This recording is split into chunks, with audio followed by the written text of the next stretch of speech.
ბიზნეს მედია საქართველო. წარმოგიდგენთ.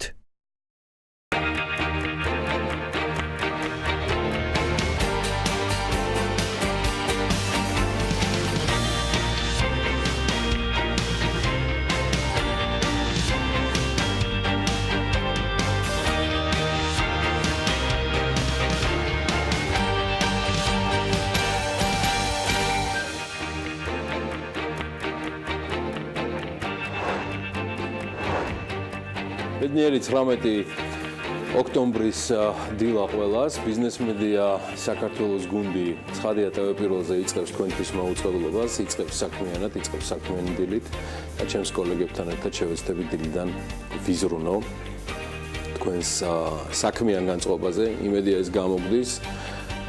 არის ამის დასტურის სიმპტომები. მადლობა ყველა ჩვენს პარტნიორს, რომელიც მხარს უჭერს საქმიან პროექტებს ტელეპიროზე და თანამშრომლობს ჩვენთან. იმედია პროდუქტი, რომელსაც ჩვენ ვამზადებთ, იმსახურებს თქვენს ყურადღებას. ამის დასტურია, რომ ეხლა თქვენი სატელევიზიო თუ სხვადასხვა კომპიუტერული და ტექნიკური საშუალებები, იქნება ეს YouTube-ზე, Facebook-ზე თუ სხვა მიმართულებით მომართული არის ჩვენს არხზე. ამასობაში კი Forbes-ი More Ratings აქვეყნებს ამჯერად არ ვეხებით შემოსავლებს და სიმდიდრეს არც ცალკეული ბიზნესებისა და არც კომპანიებისა თუ მათი მეპატრონეების ზაზა აბაშიძემ იცნობთ ეს მოაზროვნეს, რომელიც ჩვენი კოლეგა, პარტნიორი, საქმიანი დილის თანაწამყვანია, ქართული Forbes-ისთვის მსოფლიოს ყველაზე ახალგაზრდა ლიდერების ათეულს კრავს. ინსპირაცია დიდი ალბათობით ყოველ შემთხვევაში გახდა ავსტრიის საპარლამენტო არჩევნებში კონსერვატიული სახალხო პარტიის გამარჯვება. 31 წლის სებასტიან კურცი მსოფლიოს ყველაზე ახალგაზრდა ლიდერია. ამ დრომდე კურცი საგარეო საქმეთა მინისტრის პოსტს იკავებდა. სულ მალე იგი პრემიერ-მინისტრის სავარძლიდან მოუწევს ავსტრიის მართვა.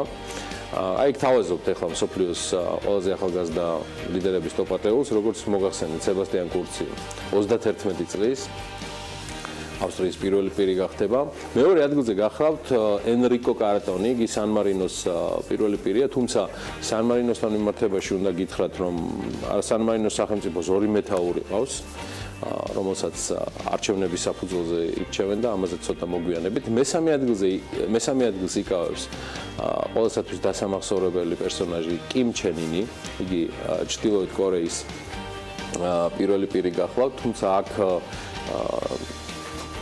გარკვეული სხვაობა არის მონაცემებში, როგორც ამბობენ სხვადასხვა წყაროები და ძირითადად ეს წყარო მეზობელი სამხრეთ კორეის სადაზვერვო სამსახურია. კიმ ჩენ ინი არა 1984 წელს, არამედ რეალურად 1993 წელს არის დაბადებული. თუმცა ამ თემასაც მე დაუბრუნდებით. მეოთხეზე ტამიმ ბინ ჰამად ალთანია, კატარის პირველი პირი 37 წლისაა. ბუტანის პირველი პირი ჯიგმე ვანგჩუკი 27 წლის გახლავთ და იგი აგერ ჩემო ბატონო მეხუთე ადგილს იკავებს. ირლანდიის პირველი პირი ლეო ვარდაკარია, იგი 38 წლის გახლავთ და საკმაოდ წარმატებულ სახელმწიფოს ხელმძღვანელობს. სალეხ ალ-სამადი, იემენის პირველი პირი 38 წლის არის. ალბათ გაგებული გაქვთ მის შესახებ, თუ არა და აგერ გაგაცნობთ, 39 წლის იური რატას, რომელიც ესტონეთის პირველი პირია, 29 წლის გახლავთ იური და დაპირებული სან-მარინოს მეორე ხელმძღვანელი პირი, არც ეს არის 40 გადაშორებული, მატეო ფიორინი 39 წლის არის და როგორც გითხარით, ენრიკე კარატონთან ერთად ის ხელმძღვანელობს სან-მარინოს 39 წლის მატეო ფიორინი.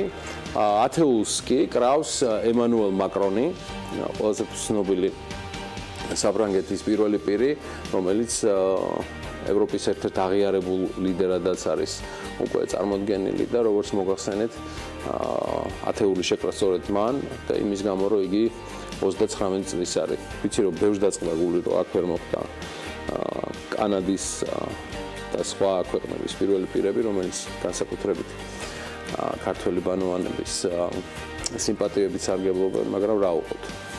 ჩვენც არ იყოს ისინიც 40 წელს გადაშორებულნი არიან. როგორც მოგახსენეთ, სან-მარინოს სახელმწიფოს 2 მეთაური ყავს, რომლებიც არჩევნების საფუძველზე ირჩევა, ხოლო დათქმა, რაც ამ რეიტინგთან დაკავშირებით არის ჩრდილოეთ კორეის პირველ პირთან მიმართებაში გახლავთ ის, რომ კიმ ჩენ ინი, რომელსაც უწერია, რომ 1982 წლის 8 იანვარს არის დაბადებული, არაო სამხრეთ კორეის სადაზვერვო სამსახური იძახის, ეს მცდარი ინფორმაცია და კიმ ჩენ ინის რეალური დაბადების თარიღი 1983 წელია, ანუ ჩრდილოეთ კორეის ბირთვული საშიშროების მამამთავარი ერთ წელიწადს იმატებს. რა მიზეზით არ ვიცი, ხოლო ტრამპს აშინებს ამით.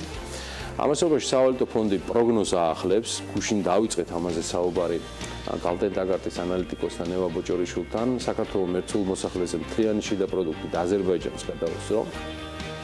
2017 წლის მაჩვენებელი საქართველოს შემთხვევაში 4120 დოლარია, აზერბაიჯანი კი 4100 დოლარზეა, სომხეთის მთლიანი შიდა პროდუქტი ერთსულ მოსახლეზე 3690 დოლარზე კორექტირდება. 2018 წლის საპროგნოზო მაჩვენებლით კი საქართველოს მთლიანი შიდა პროდუქტი ერთსულ მოსახლეზე 4530 დოლარს მიაღწევს. აზერბაიჯანის კი დაკორექტირდება 4440-ზე.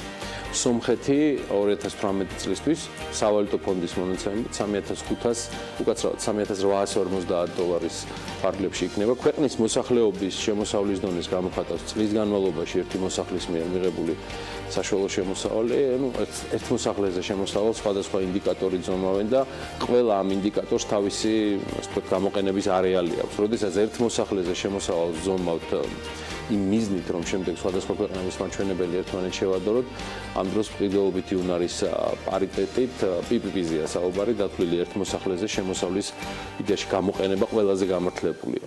მყიდველობითი უნარის პარიტეტი გამორიცხავს ქვეყნებს შორის ფასების დონის სხვაობას, კეთდება დაშვება, რომ $1 ყველა ქვეყანაში თანაბარი მყიდველობითი უნარი აქვს. მყიდველობითი უნარის გათვალისწინებით 2017 წელს ერთ მოსახლეზე შემოსავალი ყველაზე მეტად იზრდება ლიბიაში, ან გაიზრდება 3524 დოლარი, შემდეგ მოდის ლუქსემბურგი, ზრდა 3450 დოლარი და ირლანდია 3357 დოლარი. ქვეყნების ჩამონათვალის ათეულიდან 9 მაღალშემოსავლიანი ქვეყანაა.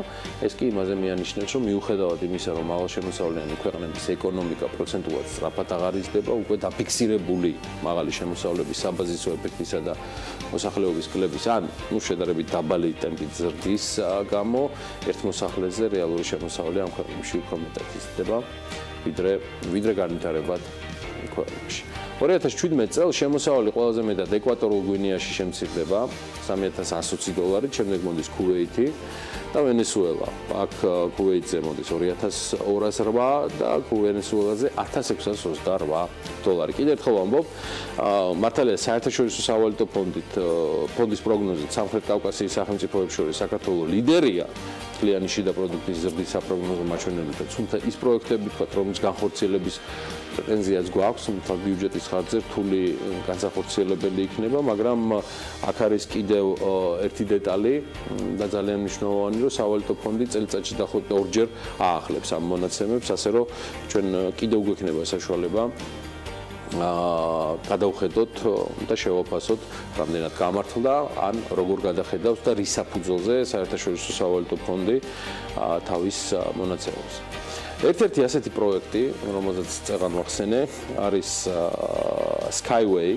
ეს არის სრულად მომავლის სატრანსპორტო ტექნოლოგია, მინდა გაგიზიაროთ ეს ვიდეო, რომლის საქართველოში დანერგვის შესაძლებლობაზე აჭარაში გამართულ კონფერენციაზე ისაუბრეს. ეს არ არის დღის ვიდეო, ეს რეალური კონფერენციიდან წამოსული ინფორმაცია, რომელიც გუშინ ანა ლაპიაშვილმა მოიძია. კონფერენციას ქართული და უცხოური კომპანიების წარმომადგენლები ესწრებოდნენ.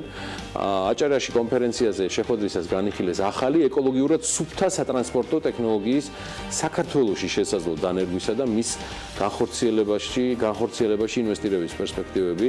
ჯერ მეტი დეტალი ამ პროექტზე და შეხვედრებზე სამწუხაროდ არ ვიცით, მაგრამ იმედია მალე უფრო მეტი გახდება ცნობილი და იქამდე ჩვენც მოვიძიებთ თქვენთვის დამატებით ინფორმაციას. თუმცა ვიდეოს, რომელსაც ახლა თქვენ უძქერთ ჩემთან ერთად, იგი საკმაოდ შთამბეჭდავია და რეალურად ძალიან ბევრი პრობლემის გადაჭრის საშუალებას იძლევა, განსაკუთრებით ისეთი რთული ტრაფიკის მოძრაობის და საცობების არეალში, რომელიც საქართველოში მე მგონი თითქმის ყველგან არის უკვე ტექნოლოგია არ ჩანს რთულად განსახორციელებელი, მაგრამ ინვესტიცია ტევადი კი ნამდვილად იქნება. რამდენად მიესადაგება ქართული რელიეფი და ინფრასტრუქტურა ამგვარი ტექნოლოგიის, ანუ Skyways ტექნოლოგიის განხორციელების შესაძლებლობას დარწმუნებული ვარ, ამასთან დაკავშირებით მსჯელობა უფრო დეტალურად გაიმართება.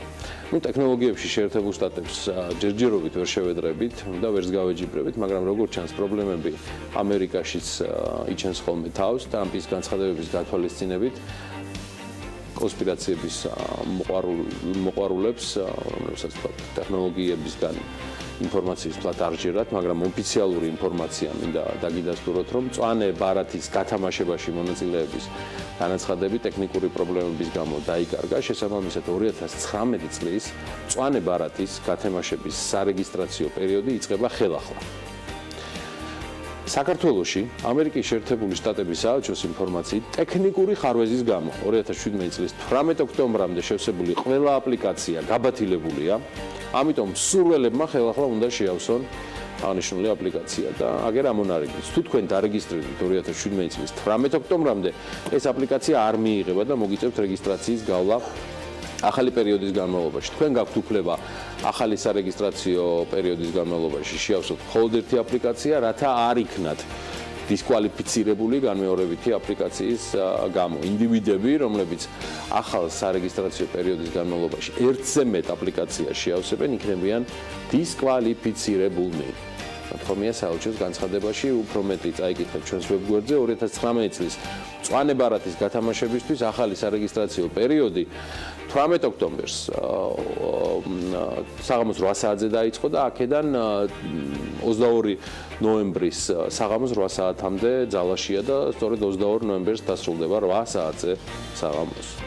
სხვა შორის შეერთებული შტატების სახელმწიფო დეპარტამენტი მწვანე ბარათის გათამაშებას წელიწადში ერთხელ ატარებს, ყოველწლიურად მსოფლიოს მრავალ ქვეყანაში და მათ შორის საქართველოშიც მთლიანად 50,000 მწვანე ბარათი თამაშდება. შეერთებული შტატების ცნობით საელჩოს ინფორმაციით გასულ წელს გათამაშებისთვის 14 მილიონზე მეტი აპლიკაცია მიიღეს. თუმცა ეს ხელს არ უშლიდა დონალდ ტრამპს წინასაარჩევნო კამპანიისას მწვანე ბარათის გათამაშებებში საერთოდ გაუქმების პირობა დაედო. აგვისტოში კი უკვე შეერთებული შტატების პრეზიდენტის ლეგიტიმაციით მან წარადგინა ახალი პროექტი, რომელიც ეგრეთ წოდებული მწვანე ბარათის გათამაშების სისტემის შესწავლას ითვალისწინებს. ტრამპის თქმით, ეს იქნება საიმიგრაციო პოლიტიკის უდიდესი ცვლილება ბოლო 50 წლის განმავლობაში. დემოკრატების განცხადებით კი ახალი რეგულაცია მიგრანტების რაოდენობას წელიწადში 1 მილიონიდან 500,000-მდე შეამცირებს. მოკლედ ახალი კანონპროექტის თანახმად იგი ჯერ პროექტია შეერთებულ შტატებში ცხოვრების უფლების მიღების უფრო მეტი შანსი ექნებათ იმ მიგრანტებს, რომლებსაც ინგლისური ენა ეცოდინებათ, შეეძლებათ საკუთარი თავისა და ოჯახის ფინანსური უზრუნველყოფა, ექნებათ ისეთი პროფესიული უნარები, რომლებიც ამერიკის შეერთებული შტატების ეკონომიკას გამოადგენდა. ახალი კანონპროექტის განხილვა სავარაუდოდ მომავალ წელს შუალედური არჩევნების პერიოდში ჩატარდება, თუმცა დონალდ ტრამპს კიდევ მორიგი გამოწვევა ცელის უახლოეს ორ კვირაში მან ფედერალური სარეზერვო სისტემის ახალი ხელმძღვანელიც უნდა წაადგინოს და სავარაუდოდ ეს მომავალ კვირაში მოხდება. ისევ საქართველოს, ოღონდ ამჯერად უკვე ცოტა აზიური ინფორმაციების მიმართულებით ვინაცვლებთ, კომპანია ბადაგონმა ჩინეთის სასაქონლო ნიშნების უწყების დავების განხილვა საბჭოში ჩინური კომპანიის წინააღმდეგ დავა მოიგო მაშ რაც სავაჭრო ნიშნის რეგისტრაციის შესახებ ჩინეთის ბაზარზე ქართული კომპანიის მიერ დავის მოგების პირველი პრეცედენტია. საქმის დეტალებზე დარწმუნებული ვარ, მეტ ინფორმაციას გვეტყვის სანა ლაპიაშვილი, რომელიც უკვე შემოგვიერთდა, ანა დილამშვიდობისა და რა შეგიძლია გითხრა ამ მართლაც უპრეცედენტო ამბავზე. დილამშვიდობის გიორგი, მოგებულ საქმეზე დღეს ვრცლად ველოდებით სოფლის მეურნეობის მინისტრის, ასევე საქართველოს ინტელექტუალური საკუთრების ეროვნული ცენტრის თავმჯდომარის და კომპანიის ბადაგონის დამფუძნებლისა და ადვოკატის ვრცელ განმარტებებს, თუმცა ცხადია, რომ ფაქტი ხელს შეუწყობს ქართული ბრენდების ჩინეთის უმსხვილეს ბაზარზე რეგისტრაციის გამარტივებას და ამის შედეგად კი ქართული, მათ შორის სოფლის მეურნეობის პროდუქციის ჩინეთის ბაზარზე შეუფერხებელი რეალიზაცია პოპულარიზაცია მოხდება კონკრეტული ბრენდის ქვეშ და შესაბამისად ბიზნესისთვის ეს განსაკუთრებით მნიშვნელოვანია და არა მხოლოდ ერთი და ცალკეული შემთხვევის გათვალისწინებით. დაცული ბრენდით ხარისხიან ქართულ ღვინოს წარმატებებს უსურვებ და მსოფლიოს საუკეთესო რესტორნების მენიუში უფრო აქტიურად მოხვედრას. ეს ალბათ განსაკუთრებული მნიშვნელობის არის სტატუსი, რომელიც პრესტიჟულ რესტორნებში დაბრუნების მიზეზად სახელდება ხოლმე. იმ განსაკუთრებით პრესტიჟია თუ კი შეგვეძლება ვთქვათ, რომ რომელიმე მაღალი კლასის რესტორნის ვთქვათ კლიენტები მას სტუმრობენ იმის გამო და ამასთან ბრუნდებიან იმის გამო, რომ იქ მოწონთ ქართული ღვინო კონკრეტულად და ეს არის მიზეზი. ნამდვილად მსოფლიოში არსებობს ასეთი რესტორნები, რომლებიც ვიზიტორებში სასიამოვნოს დაბეჭდილებას ქმნის და მათ დაბრუნების სურვილს უტოვებს. სხვა შორის სულ რამდენიმე დღის წინ ჩვენ უმასპინძლეთ მსოფლიო მნიშვნელობის ბრენდის წარმომადგენლებს. გომილოზეა საუბარი, რომელიც საქართველოში აქტიურად იკიდებს ფეხს, მანამდე კი უდიდესმა ტურისტულმა პორტალმა TripAdvisor-მა სულ ახლახან გამოაქვეყნა მსოფლიოს საუკეთესო რესტორნების ყოველწლიური განახლებული სია. და ანუ აი ამ სიის მიხედვით კომპანიის ექსპერტებმა ერთგვარი ალგორითმი გამოიყენეს, რომელიც გამოხმაურების რაოდენობასა და ხარისხზე არის რეალურად აგებული. TripAdvisor-ის საუკეთესო რესტორნების რეიტინგში გამარჯვებული რესტორანი არის ბრიტანული სოფლის პაბი Black Swan, შავი გედი, რომელიც არაერთი ჯილდოს მფლობელია და შავი გედი იორკშირის ქალაქ Oldstead-ში ოჯახური რესტორანია და მისი შემზარეული Tom Banks-ი და მისი ძმა James-ია.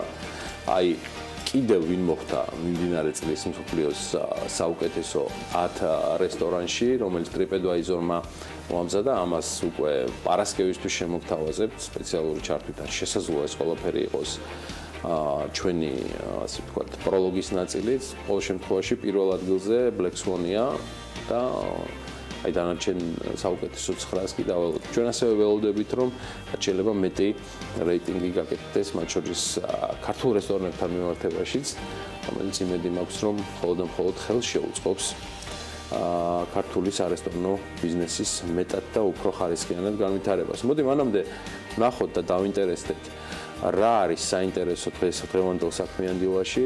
ანონსი არის ამისთვის საჭირო. ვიდეო ანონსი არის ეთერში.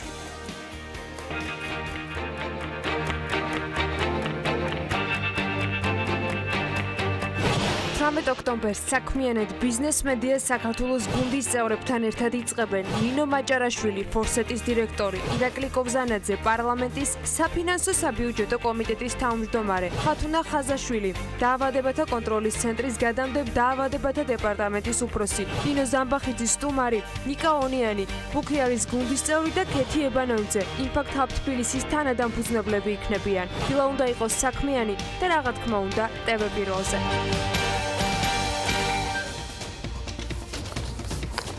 საჰაერო ნავიგაციამ საჰაერო სივრცეში თავისუფალი მარშრუტები დანერგა, სიახლე შესაძლებელს გახდის გაზარდოს საჰაერო სივრცის გამტარუნარიანობა და შეამცირებს შეფერხებული ფრენების რაოდენობას.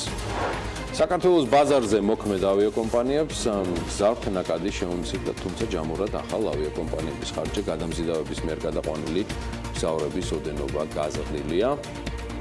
რუსული ნავთობის საფონდო ბირჟაზე გაიყიდება, ამ დრომდე რუსული ნავთობის მიწოდება ექსკლუზიურად კონტრაქტების საფუძველზე ხდებოდა. და ვინ თუ არა ანა ოპიაშვილი წარმოგვიდგენს ინფორმაციების პირველ კოლაჟს ბიზნესსა და ეკონომიკაზე. ანა, იმედია, კარგ ამბებს და საინტერესო რო იქნება, დარწმუნებული ვარ მოვყარე თავი. შევეცადეთ, ნახოთ როგორ იქნება ბიზნეს სიახლეები, თუმცა დამარცხნოთ, რომ ბევრი ინფორმაცია შევაკროვე იმისათვის, რომ ბიზნეს სიახლეების პირველი კოლაჟი საქმიანი და რა თქმა უნდა საქმიანი დილის დასაწყისისათვის საინტერესო და ინფორმაციული ყოფილიყო, ასე რომ რამდენიმე წამში ვართ ეთერში.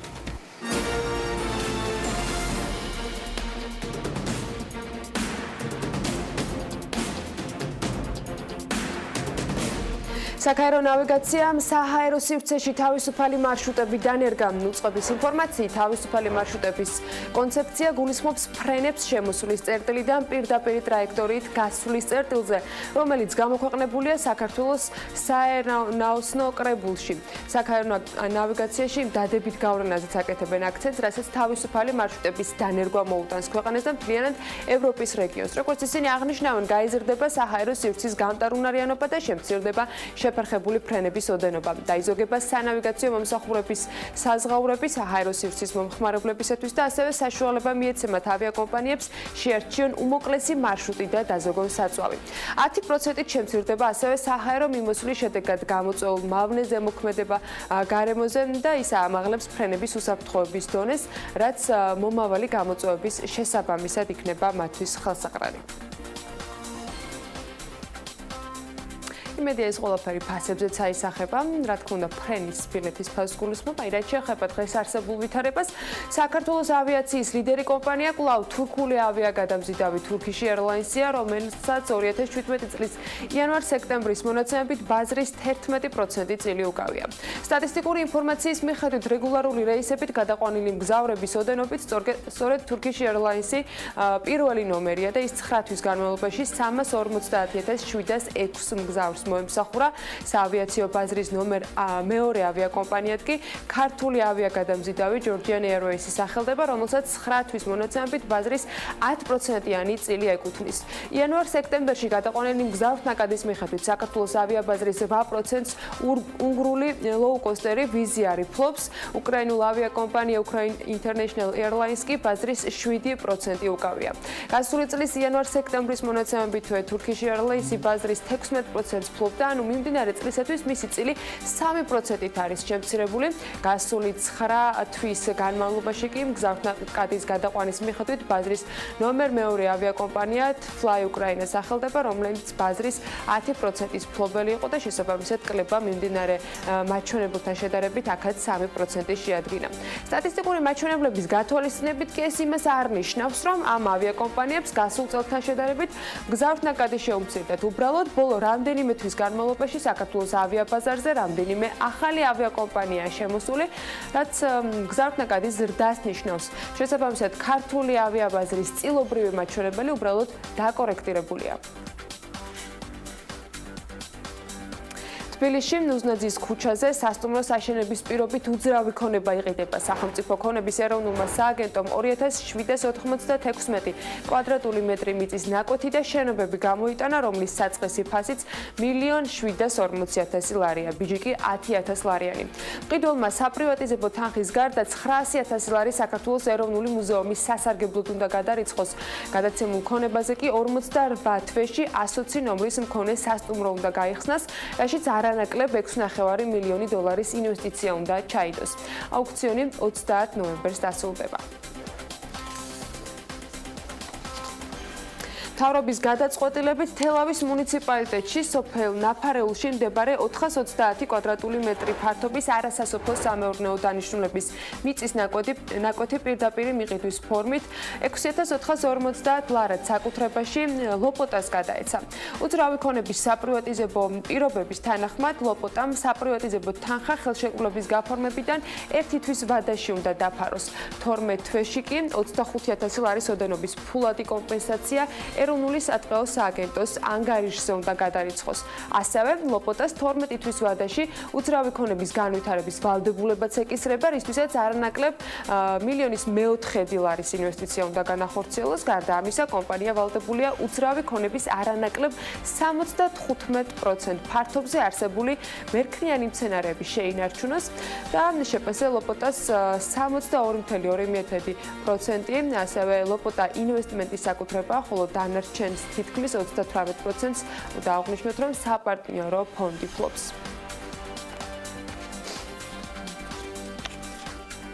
მწვანელისა და ბოსნეულის მწარმოებელი ჰერბია კი ფართოვდება კომპანია ბოსნეულის გადამამუშავებელი ცენტრის აშენებას აპირებს. მთავრობამ უკვე გადასცა ჰერბიას წყალტუბოში მდებარე 23,526 კვადრატული მეტრი არასასოფლო სამეურნეო დანიშნულების მიწის ნაკვეთი და მასზე განთავსებული შენობა ნაგებობები. კომპანიას ქონება ერთლარად გადაეცა. საინვესტიციო ვალდებულება კი ის არის, რომ კომპანიამ ადგილზე 1,315,000 ლარი უნდა ჩადოს. ჰერბიას ხელმძღვანელი საქმის კურსთან აღნიშნავს, აღნიშნავს, რომ ადგილზე მოიყვანენ და გადაამუშავებენ პომიდორს, კიტრს, წიწაკას და სტაფილოს. პროდუქციის ნაწილი ადგილზევე შეიფუთება და როგორც ზურაბ ჯანელიძე აღნიშნავს, საექსპორტო ქვეყნებისაც ქვეყნების დაემატება მათ წარმოებას. მათი ვალდებულებაა, რომ წლიურად არანაკლებ 15 ტონა ბოსტნეული გადაამუშავონ, არანაკლებ 150 ტონა ბოსტნეული მწვანელი აწარმოონ და ჰერბია შეგახსენებთ, რომ შეფუთულ მწვანილს 2006 წლიდან აწარმოებს და ყიდის, როგორც ადგილობრივ ბაზარზე, ასევე საზღვარგარეთ. სააგენტო აწარმოებს საქართველოში კი ინდუსტრიული მიმართულების ფარგლებში მხარდაჭერილი ბენეფიციარების რიცხვს კიდევ ერთი საწარმოთი ზრდით. ეს არის შპს ნეოსტარი, რომელიც ბეტონის ფილების წარმოებას გეგმავს. პროექტის ინვესტიციის ჯამური მოცულობა 11.960.000 ლარია და სახელმწიფოს დახმარებით კომპანიამ გერმანული უახლესი ტექნოლოგიის დანადგარების შეძენა მოახერხა, რაც მას შესაძლებლობას მისცემს, რომ მომხმარებელს ენერგოეფექტური ტექნოლოგიით დამზადებული მაღალხარისხიანი და ეკოლოგიურად სუფთა პროდუქცია მიაწოდოს. ნეოსტარი 2018 წლის იანვრის თვეში გაიხსნა და წლიურად 500,000 კვადრატული მეტრი პროდუქციის წარმოებას მოახერხებს. საწარმო ამოქმედების პირველ ეტაპზე, როგორც ცნობილია, 30 ადამიანს დაასაქმებს და რაც შეეხება მის მდებარეობას, ის თბილისში, ლილოს მიმდებარე ტერიტორიაზეა განთავსებული. აზერბაიჯანულ გაზს კი ევროპაში ახალი მყიდველი გამოუჩნდა. იტალიურმა ედისონმა და ესპანურმა გაზ ნეიჩერ ფენოსამ კონტრაქტი გააფორმეს, რითაც ესპანურმა კომპანიამ ედისონს გადასცა ყოველწლიურად 1 მილიარდი კუბური მეტრი აზერბაიჯანული გაზის შეზღუდვის უფლება. კომპანია ედისონის ცნობით გარიგების ღირებულება 30 მილიონი ევროა, საიდანაც 10 მილიონი евро პირველად შენატანის სახით იქნება გადახდილი. დანარჩენ 20 მილიონს კი 2021 წლიდან ეტაპობრივ გადაიხდიან, მას შემდეგ, რაც გაზსადენი ტაპი იტალიაში გაზის მიწოდებას დაიწყებს. რუსეთის ფედერალური საბაჟო სამსახურის გადაწყვეტილებით კი უახლოეს მომავალში ადგილობრივი ნავთობის საფონდო ბირჟის კონტრაქტებით ექსპორტირება იქნება შესაძლებელი. ალბათ გახსოვთ, რომ ამ დრომდე რუსული ნავთობის მიწოდება ექსკლუზიურად მხოლოდ კონტრაქტების საფუძველზე ხდებოდა, სადაც ფასი უშუალოდ მყიდველის და გამყიდველის შეთანხმების საფუძველზე განისაზღვრებოდა. რუსული ნავთობით ვაჭრობა ბირჟის მეშვეობით 2016 წლიდან ხდება. რუსეთის ფედერალური საბაჟო სამსახურის გადაწყვეტილებით კი ახლა უკვე იმ ნავთობის ფიზიკური მიწოდება მოხდება, რომელიც სანქტ-პეტერბურგის საერთაშორისო სასაქონლო ბირჟის მეშვეობით საზღვარგარეთ იყიდება. ავიაკომპანია ნორდავიასა და რედვინგის აქციონერებმა კომპანიის გაერთიანების გადაწყვეტილება საბოლოოდ მიიღეს. მხარეებმა კომპანიის კონსოლიდირების პროცესი დაიწყეს. გაერთიანების შემდეგ გაერთიანებული ჰოლდინგი უკვე 2018 წლისათვის 3,5 მილიონ გზავრს მოემსახურება. ნორდავია და რედვინგსი საავიაციო ალიანსის შექმნაზე მუშაობენ და ამისთვის ერთმანეთის სამარშრუტო ქსელს, ავიაბილეთების ჯავშნის სისტემას და თვითმფრინავების პარკსაც იყენებენ. Google $1 მილიარდ მომავალში ადამიანების სამსახურისთვის მომზადებაში დახარჯავს. 2022 წლის ბოლომდე კომპანია Google არაკომერციულ ორგანიზაციებში აპირებს ინვესტირებას იმისთვის, რომ ადამიანებს კვალიფიკაციის ამაღლებაში და სამსახურის მოძებნაში დაეხმარონ. Google-ის ინფორმაციით, პროექტი Grow with Google თავის თავში გულისხმობს პროდუქტებს და კომპანიის მომსახურებას, რომლის დანიშნულებაც არის პროფესიული განათლების ამაღლება. სასამართლომ ტელეგრამი 800,000 რუბლით დააჯარიმა რუსეთის საგამოძიებო სამსახურებთან თანამშრომლობაზე უარის თქმის გამო. მესენჯერს 10 სამუშაო დღე აქვს გადაწყვეტილების გასასაჩივრებლად. წინააღმდეგ შემთხვევაში კი რუსეთის კავშირგაბმულობის ზედამხედველობის ორგანომ ტელეგრამს განუსაზღვრა დაახლოებით 15 დღიანი ვადა კანონის მოთხოვნების შესრულებისთვის, ანუ საგამოძიებო ორგანოსათვის ინფორმაციაზე წვდომის უფლების გადაცემისთვის. ყველა კანონით გათვალისწინებული ვადის ამოწურვის შემდეგ კი შესაძლოა არის რუსეთში სერვისი საერთოდ აიკრძალოს.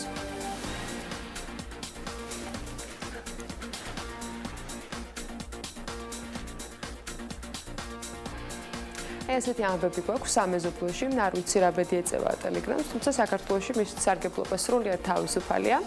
გაგავლენა აქვს მას ეროვნულ ვალუტაზე, ამასაც პრინციპში ვერანაირი ახსნა ვერ მოეძებნება, მაგრამ მაინც გავიგოთ რა ღირს 1 ლარი სხვა ვალუტებთან მიმართებით.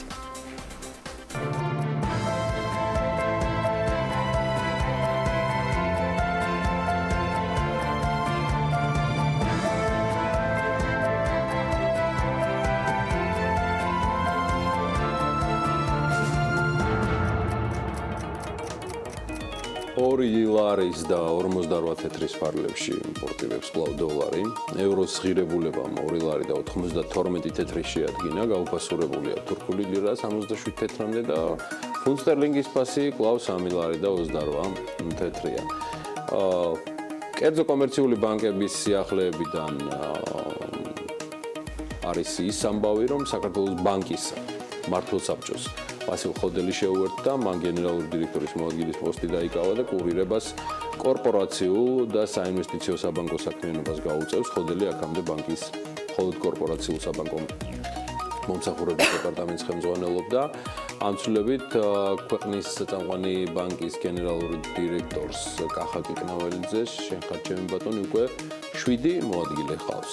გიორგი, საქართველოს ბანკის და ბიჯოს მენეჯმენტში ცვლილებებზე ჯგუფმა ჯერ კიდევ 25 სექტემბერს გააკეთა ანონსი. როგორც საბანკო და საინვესტიციო ბიზნესების გამიჯვნის გამო, საქართველოს ბანკის გენერალური დირექტორის მოადგილის პოსტზე ფინანსური მიმართულებით დაინიშნა დავით ციკლაური, ასევე გენერალური დირექტორის მოადგილის პოსტზე საოპერაციო მიმართულებით ლევან ყულიჯანიშვილი და ბანკის გენერალური დირექტორის მოადგილის პოსტზე კორპორაციული და საინვესტიციო საბანკო საქმიანობის მიმართულებით ვასილ ხოდელია დანიშნული. ამასთან ბიჯო ჯგუფში დაინიშნა ახალი ფინანსური დირექტორი, ეს არის ლევან ყულიჯანიშვილი. ამ პოზიციაზე გიორგი ალფაიძემ შეცვალა ის, რომელიც აქამდე ჯგუფის ფინანსების, ფინანსური სახსრების მოზიდვის და ინვესტორებთან ურთიერთობის ხელმძღვანელი იყო. ხო, იმედი მაქვს, რომ დემერჯინგის, ანუ გაყოფის პროცესი, რომელიც ბიჯო ჯგუფში აქტიურად მიმდინარეობს და ეს საკმაოდ რთული პროცესია, მაგრამ არნახულად დიდ გამოცდილებას შეიძენენ ყველა თანამშრომლები, რომლებიც ამ პროცესში მონაწილეობენ, რასაც ქვია ბანკის და საინვესტიციო საქმიანობის ორგანიზაციულ, იურიდიულ აქციონერთა დონეზე დაშორიშორება. ეს ძალიან მნიშვნელოვანი პროცესია და იმედია ჯგუფის და ბანკის ლიდერები, ჩვენი საუკეთესო მეგობრების სოფო ბალავაძის და ხათუნა გაგაბაძის დახმარებით, რომელსაც დილა ადრიან მოკითხვას უთვლი საქმიანი დილის ეთერით, დაგვიდებენ პატივს და გვეწევიან ჩვენ საქმიან გადაცემებში საიმისოთ, რომ მეტად გაგვიზიარონ როგორც თავიანთი საინვესტიციო პროექტები, ასევე ჯგუფში შემდგარი საკადრო და სტრუქტურული ცვლილებებიც. ამასობაში მოდი გავემზადოთ ამინდის პროგნოზისთვის, ასე ჯობს, ციფრებით და რიცხვებით დილიდან საკმარისზე მეტად მოგახსენეთ. ამინდის პროგნოზიც ანა ლაპიაშვილის გამგებლობაშია და ცხადია გარემოს ეროვნულ სააგენტოს ცნობებზე დაყრდნობით, როგორც ამბობენ, ჩვენ რაღაცა განსაკუთრებულ ინფორმაციებს გვიგზავნიან, ყველაზე ზუსტი თქვენთან არისო. ვერაფერ ვერ გავიგე, რატომ არის ყველაზე ზუსტი ჩვენთან, მაგრამ ასეა, ესე იძახიან, ამიტომ მოусმინოთ, საკმაოდ საინტერესოა ამინდის პროგნოზიც.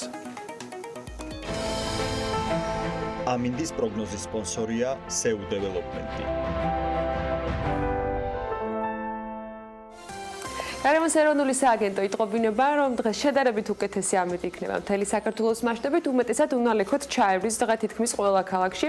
რაც შეეხება თავად ამინდის მიზეზებს, ის განპირობებული იქნება სამხრეთიდან გადამნაცვლებული თბილი ჰაერის მასებით და მოსალოდნელია დრო გამოშვებით მაინც ღრუბლიანობის მომატება.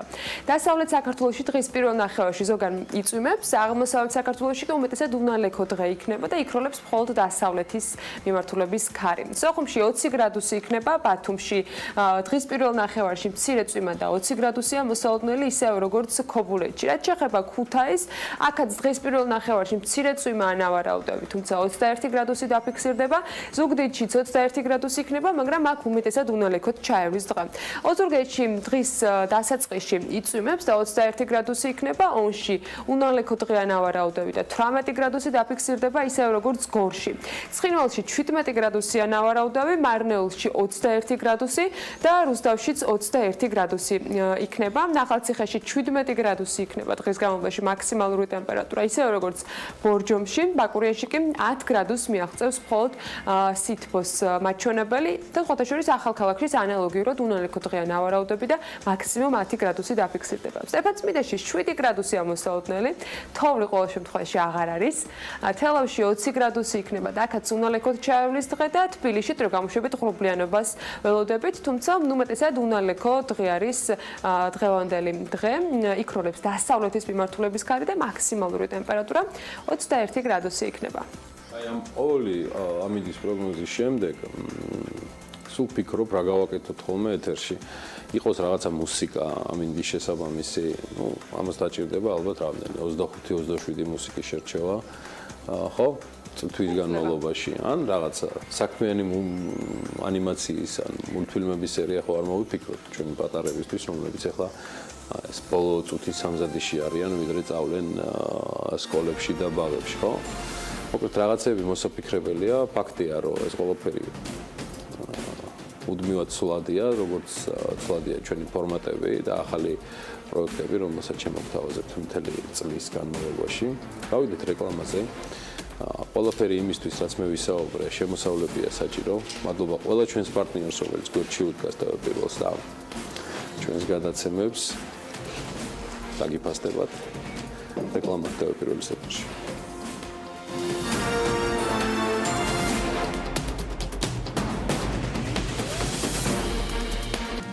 რეკლამის შემდეგ კიდევ ერთი საერთაშორისო ფესტივალის შესახებ უნდა მოგიყვეთ, რომლის მასპინძელიც თბილისი იქნება. დატა-ფესტ თბილისი 15-17 ნოემბერს უმასპინძლებს მონაცემები, ტექნოლოგიები და კომუნიკაციით დაინტერესებულ ჟურნალისტებს, აქტივისტებს, მარკეტერებს, ბიზნესის წარმომადგენლებს, საჯარო მოხელეებს, მონაცემთა ანალიტიკოსებს, დეველოპერებს და დიზაინერებს. ჩავნათვალი ძალიან ვრცელია ნამდვილად. ხო, ეს სამდღიანი ღონისძიებაა, ქალბატონებო და ბატონებო, დატა-ფესტ თბილისი. რომელიც ნუ მე რაც ვიცი ყოველ შემთხვევაში წინასწარ გაერთიანებს მათ შორის სპიკერის გამოსვლებსაც, საუბარია ჰაკატონებზე, ვორქშოპებზე, მონაცემებისა და კომუნიკაციების შესახებ. ფესტივალის თემატიკა ზემრავალფეროვანია და არც სტუმრიანობას უჩივიან. აი რას უმზადებს? 400-ზე მეტ სტუმარს ფესტივალი, ფორსეტის დირექტორი ნინო მაჭარაშვილი არის ჩვენთან დილა ადრია, ნინო დილამშვიდობის. როგორ გზნობ თავს? დილიდან სტუდიაში. ძალიან კარგი. როგორ მოუყარეთ ამას ყველაფერს თავი, რასაც ჩვენ ძლივს მოუყარეთ თავი ჩვენ სატელევიზიო რიგში, სანამ თქვენ წაგატინეთ. საკმაოდ ისეთი ამბიციური და ძალიან დიდი ხანია ემზადებოდით?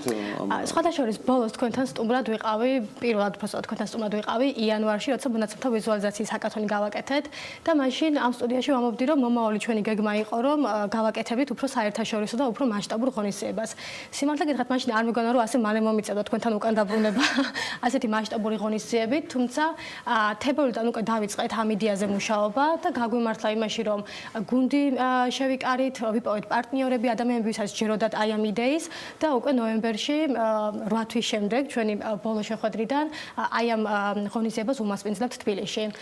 რთული არ ყოფილა ნამდვილად პარტნიორების და თანამოაზრეების შეკრება, იმიტომ რომ ვხედავთ საჭიროებას მსგავსი ინიციატივების არსებობისა ქვეყანაში, იმიტომ რომ მსგავსი ღონისძიებები, სადაც თავს უყრით ერთად არა მხოლოდ ერთი კონკრეტული სფეროს წარმომადგენლებს, არამედ ერთად მოგვყავს სხვადასხვა სექტორის, პროფესიის, ბექგრაუნდის ადამიანები და ერთ სივრცეში მათ აქვს საშუალება ერთმანეთს გაეცნონ, გაუზიარონ გამოცდილება, დაიწყოს საერთო პროექტებზე მუშაობა. მსგავსი ღონისძიებები ძირითადად ტარდება დასავლეთ ევროპაში, ამერიკაში, ანუ განვითარებულ ქვეყნებში და ჩვენი რეგიონი სამწუხაროდ აი ამ საშუალებებს მოკლებულია. ამიტომაც აი ამ საჭიროების ჩვენება და ამ მსგავსი ღონისძიების გამართვის საჭიროებაში დარწმუნება ჩვენი პარტნიორების არ ყოფილა რთული. გვყავს რამდენიმე საერთაშორისო პარტნიორი, ადგილობრივი ქართული პარტნიორებიც და ესე მოუყარეთ თავი, ასე ვთქვათ, ენთუზიასტ ადამიანებს. ძალიან მრავალფეროვანი იყო და ამავე დროს ანუ გარდა იმისა, რომ შთამბეჭდავი, როცა 400 სტუმარზეა საუბარი, 10-ზე მეტ 12 ქვეყანაზეა მე მგონი სტუმრიანობა 20-მდე სტუმრების წარმომადგენლები, რომლებიც თბილისში იქნებიან, სახე, ანუ ბევრ რაღაცას მოიცავს, ბევრ მიმართულებას და შენც ახლა აღნიშნე, რომ 400 სტუმარი, რომ რამდენიმე პროფესიის იქნებიან. მეორე მხრივ ამას რო შეხედავ, თითქოს უნდა გაგიჭირდეს, აი რაზე იქნება ორიენტირი და იპოვოს საკუთარი ადგილი ამ ფესტივალზე. რას გვთავაზობს ეს ფესტივალი, რატო იქნება გამორჩეული და საინტერესო და რას მიიღებს? სულ რაღაც რამდენიმე დღე იქნება, ხო? ანუ აი რა იქნება მთავარი ფოკუსი და ვინ რის წამოღება შეძლებს? როცა ვფარია მარკეტერებზე, ჟურნალისტებზე, ძალიან ბევრი სფეროს მიმართულებაზე, რა შედეგის მოტანას ელოდებით? ღონისძიების გამორჩეულობა სწორად იმაშია, რომ ის ერთი კონკრეტული სპეციალობის წარმომადგენლებისთვის არ არის, იმიტომ რომ დღეს მონაცემები ყველა საქმიანობაში იჭრება და ყველა სფეროში. იქნებიან ესენი ჟურნალისტები, რომელთაც გვიწევს, თქვენც გიწევთ, რომ ძალიან ბევრ მონაცემთან იმუშაოთ, იქნებიან მარკეტერები, ვისაც უწევთ მონაცემების მოპოვება, გაანალიზება, დამუშავება, მათი ვიზუალურად სწორი ფორმით წარმოჩენა, იქნება ეს სხვადასხვა ბიზნესის მიმართულება თუ ასე შემდეგ. ანუ რაც უნდა განსხვავებული ჩანდეს ეს სფეროები და ეს პროფესიები, მაინც ის გამოწვევები, რიცხვებშიც გავართ.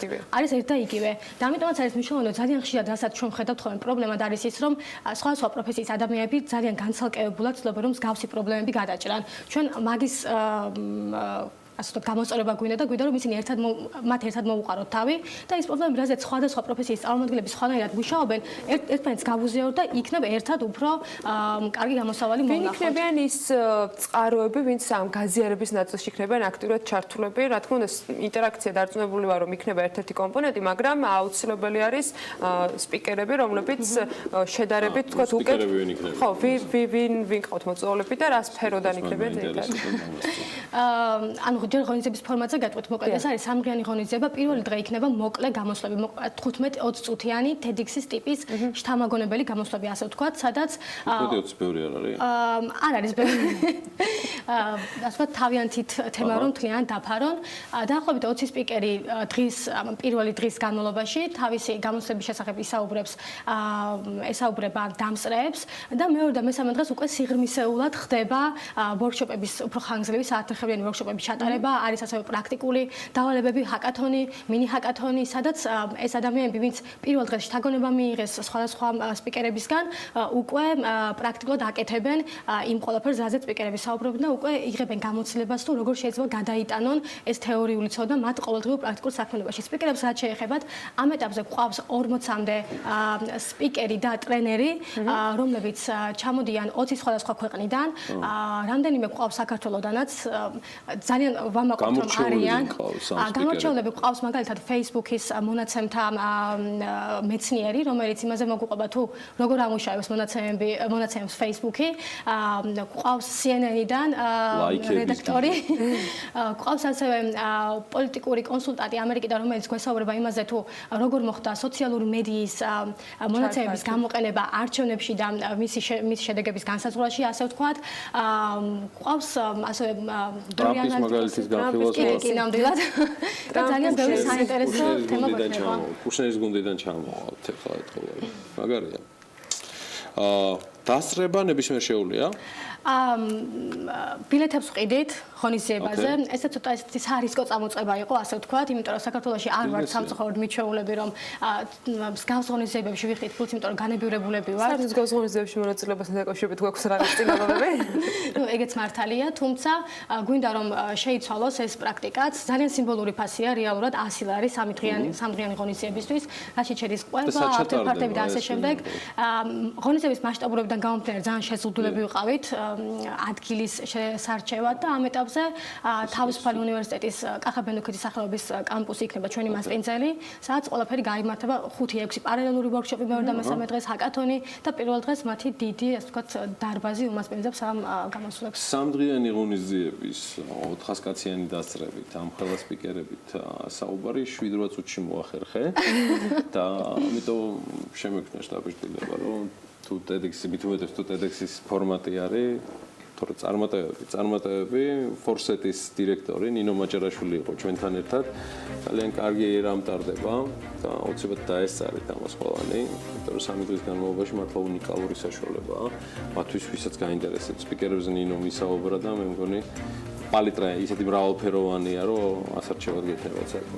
ნამდვილად საინტერესო შედეგებს ველოდებით და დარწმუნებული რომ ბევრ საინტერესოს გაუზიარებთ მომავალში საქმიანი თვლის მაყურებელს, მათ შორის ამ ფესტივალთან დაკავშირებით. ჩვენ კი ეთერი უნდა გავაგრძელოთ ჩაშლილი მარათონის. ესეც ფესტივალი იყო. ეს ფესტივალი იყო. ოღონდ განსხვავებით თემისა, რაზეც ნინოსთან საუბრობდით, ის აუცილებლად შედგება გულისხმობთ ფესტივალს რაზეც ნინო საუბრობდა, აი კიდე ერთი ფესტივალი კი სამწუხაროდ ჩაიშალა. ჯერჯერობით ეს მონაცემი გვაქვს. ყოველ შემთხვევაში 22 ოქტომბერს თბილისის მარათონი 2017, როგორც დაგეგმილი იყო, აღარ ჩატარდება. ღონისძიება, რომელიც ჯანსაღი ცხოვრების პოპულარიზაციას, ქველმოქმედებას და დედაქალაქის ტურისტული პოტენციალის განვითარებას ემსახურება, თბილისის მერიის გადაწყვეტილებით თბილისის პარალიზებას იწვევდა. ამიტომაც გარკვეული პირობები წაუყენა, რაზეც ორგანიზატორი კომპანია არ დათანხმდა, ან ვერ დათანხმდა. საბოლოოდ კი გაუქმების გადაწყვეტილებაა მიღებული, რაზეც ვერ შეთანხმდნენ მხარეები და როგორ გამოეხმაურა ამ ყველაფერს დარეგისტრირებულ მონაწილეთა ნაწილი, დეტალები ვნახოთ მარიამ ადამიანის სიუჟეტში. შემცვა, როგორც ქართველს, ჩემი ამერიკელი მეგობრის წინაშე, რომ ასე უპასუხისმგებლოდ შეიძლება მოექცენ აი ამ ხელა ღონისძიებას. საუბარია თბილისი მარათონზე, რომელიც 5 წლიან ისტორიას ითვლის, თუმცა რიგით მე-6 მარათონის ჩატარებამდე 6 დღით ადრე გაუქმდა. მიზეზი კი ის პირობები გახდა, რომლებიც თბილისის მერიამ ორგანიზატორ კომპანიას ღონისძიების გამართვასთან დაკავშირებით წაუყენა. კერძოდ მერიის მოთხოვნის თანახმად მარათონის გამართვა მხოლოდ იმ შემთხვევაში იქნება შესაძლებელი, თუ კი თბილისი მარათონი 2017 ადგილმდებარეობას შეიცვლიდა და თბილისის ზღვის მიმდებარე ტერიტორიაზე გადავიდოდა. ხოლო მეორე მოთხოვნის მიხედვით, თუ მარათონი თბილისის ცენტრალურ უბნებში გაიმართებოდა, მისი დაწყების თარიღი უნდა შეცვლილიყო. ჩვენ მივიღეთ ორივე საკითხთან დაკავშირებით საკმაოდ ასეთი დამოკიდებულება, მათ არ მიიღეს, ასე ვთქვათ, ჩვენი ეს კორექტიული წინადადებელი, მიუხედავად ჩვენი კონსტრუქციული შეთავაზებისა და მიიღეს ეს გადაწყვეტილება რეალურად რაც მიიღეს. ან ასე დრამატულად ამ საკითხს არ უყურებთ, გამომდინარე იქიდან, რომ ღიად ვაცხადებთ მსგავსი ტიპის ღონისძიებების და ასევე თბილისის მარათონის მხარდაჭერას. უბრალოდ მე ვფიქრობ, ეს იყო ტექნიკური საკითხები და ზოგადად ორგანიზატორი მხარე მე ვფიქრობ, რომ კონსტრუქციული უნდა იყოს მსგავსი ტიპის შეთავაზებების დროს. თბილისის მერის მოადგილის განცხადებას გამოეხმაურა ჰაიდელბერგ ცემენტ კავკასუსის გენერალური დირექტორი მიხაელ ჰამპელი და აღნიშნა, რომ ამ დროისთვის არსებული მოთხოვნები კომპანიისთვის მიუღებელია, რადგან ღონისძიების დილის 7 საათზე დაწყება გულისხმობს, რომ მორბენლები 5 საათზე უნდა შეიკრიბონ, რაც ფიზიკურად შეუძლებელია და არ აკმაყოფილებს არც ერთ საერთაშორისო სტანდარტს. ხოლო რაც შეეხება ღონისძიების ლოკაციის შეცვლას, იმის გამო, რომ სულ რამდენიმე დღეა დარჩენილი, შეუძლებელია სარბენი ტრასის გაზომვა და ტექნიკის გადაწყობა. ამიტომაც ღონისძიება დედაქალაქში უბრალოდ აღარ გაიმართება.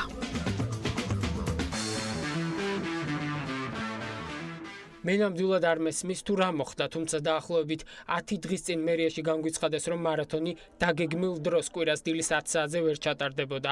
მათი შემოთავაზებით, ჩვენ უნდა შეგვეცვალა მარათონის დაწყების თარიღი, ხოლო დღეს მივიღე შოკის მომგვრელი ალტერნატიული შემოთავაზება, რომ მარათონი დილის 7 საათზე ჩავატაროთ. ეს გულისხმობს იმას, რომ მონაწილეები დილის 5 საათიდან უნდა შევიკრიბოთ. ძალიან მწუხვარ იმ 600 უცხოელზე, რომლებიც სიხარულით აპირებდნენ თბილისში ჩამოსვლას, ისინი ნამდვილად არ იქნებიან აღფრთოვანებულები მიღებული ინფორმაციით და სავარაუდოდ თბილისში აღარ ჩამოვლენ. ჰაიდელბერგ ცემენტის სოციალური პროექტის თბილისი მარათონის 2500-ზე მეტ მონაწილეს შორის 600 უცხოელი სტუმარი იყო დარეგისტრირებული 60-ზე მეტი ქვეყნიდან. თუმცა ღონისძიების გაუქმების გამო სავარაუდოდ ისინი აღარ ჩამოვლენ, რაც ცხადია უარყოფითად იმოქმედებს როგორც ქალაქის, ასევე თავად ქვეყნის იმიჯზე და ტურისტულ შემოსავლებზე. დარეგისტრირებულ უკლებრივ ყველა მონაწილე პირს თუ პირთა ჯგუფს კომპანია ჰაიდელბერგ ცემენტი დაუბრუნებს მონაწილეობის რეგისტრაციისთვის გადახდილ თანხას. ერთის მიმართულებით ფული ხარჯება, მეორეს მხრივ კიდე ისეთ არაპროფესიონალურ და არაეთიკურ საქციელს ჩავდივართ, რომ რაღაცა ღონისძიებას ვაუქმებთ რამოდენიმე დღით ადრე, რის ფარგლებშიც უკვე ვიზიტორების ჩამოსვლაც დაგეგმილია და განსაკუთრებით ყველამ ვიცით, რომ მარათონიში მონაწილეები, განსაკუთრებით უცხოელი მონაწილეები, ამისთვის თვეები ფიზიკურად ემზადებიან და არა მარტო მოგზაურობას გეგმავენ და რაღაც ჯავშნებს ააკეთებენ, არამედ ისინი ფიზიკურადაც ემზადებიან თავის მეგობრებთანაც და ხშირ შემთხვევაში რაღაც ფანდრეიზინგის კუთხითაც აკეთებენ ხოლმე. უნდა აღინიშნოს, რომ ჰაიდელბერგ ცემენტის მიერ თბილისი მარათონი 2017-ის თარიღისა და მარშრუტის შესახებ ინფორმაცია თბილისის მერიას პირველად 2016 წლის ნოემბერში ეცნობა. ხოლო ინფორმაციის შეხსენება მოხდა უკვე 2017 წლის თებერვალში, აპრილსა და სექტემბერშიც კი. თუმცა მერიამ მიღებული გადაწყვეტილება გარბენამდე 1 კვირით ადრე გააჟღერა. ამიტომაც სამომავლოდ იმისათვის, რომ ქვეყნის იმიჯი არ დადგეს რისკის ქვეშ, აუცილებელია დაგეგმვისას ყველა რისკ ფაქტორის შეფასდეს და მთავრობამ უფრო გრძელვადიანი სტრატეგიული ხედვები შეიმუშაოს.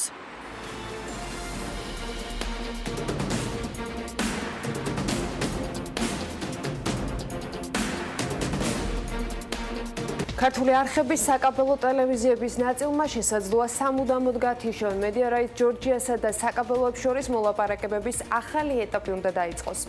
სიკვდილის პოზიცია და მარეგულირებლის განცხადება რამდენიმე წამში. 2016 წლის განმავლობაში ავტობუსების მიერ გადაყვანილ მგზავრთა რაოდენობა 121,140,000 შეადგინა, რაც მეტროს საშუალებით გადაყვანილ მგზავრთა რაოდენობაზე 15,710,000-ით მეტია. საქართველოს განახლებადი ენერგიების კომპანიას ქარის და მზის სადგურების მშენებლობისთვის მონაცემების შესწავლის მიზნით ენერგეტიკის სამინისტროსთან გაფორმებული 17 მემორანდუმი და 7 ქარის, 10 კი მზის ენერგიის ათვისებას ეხება.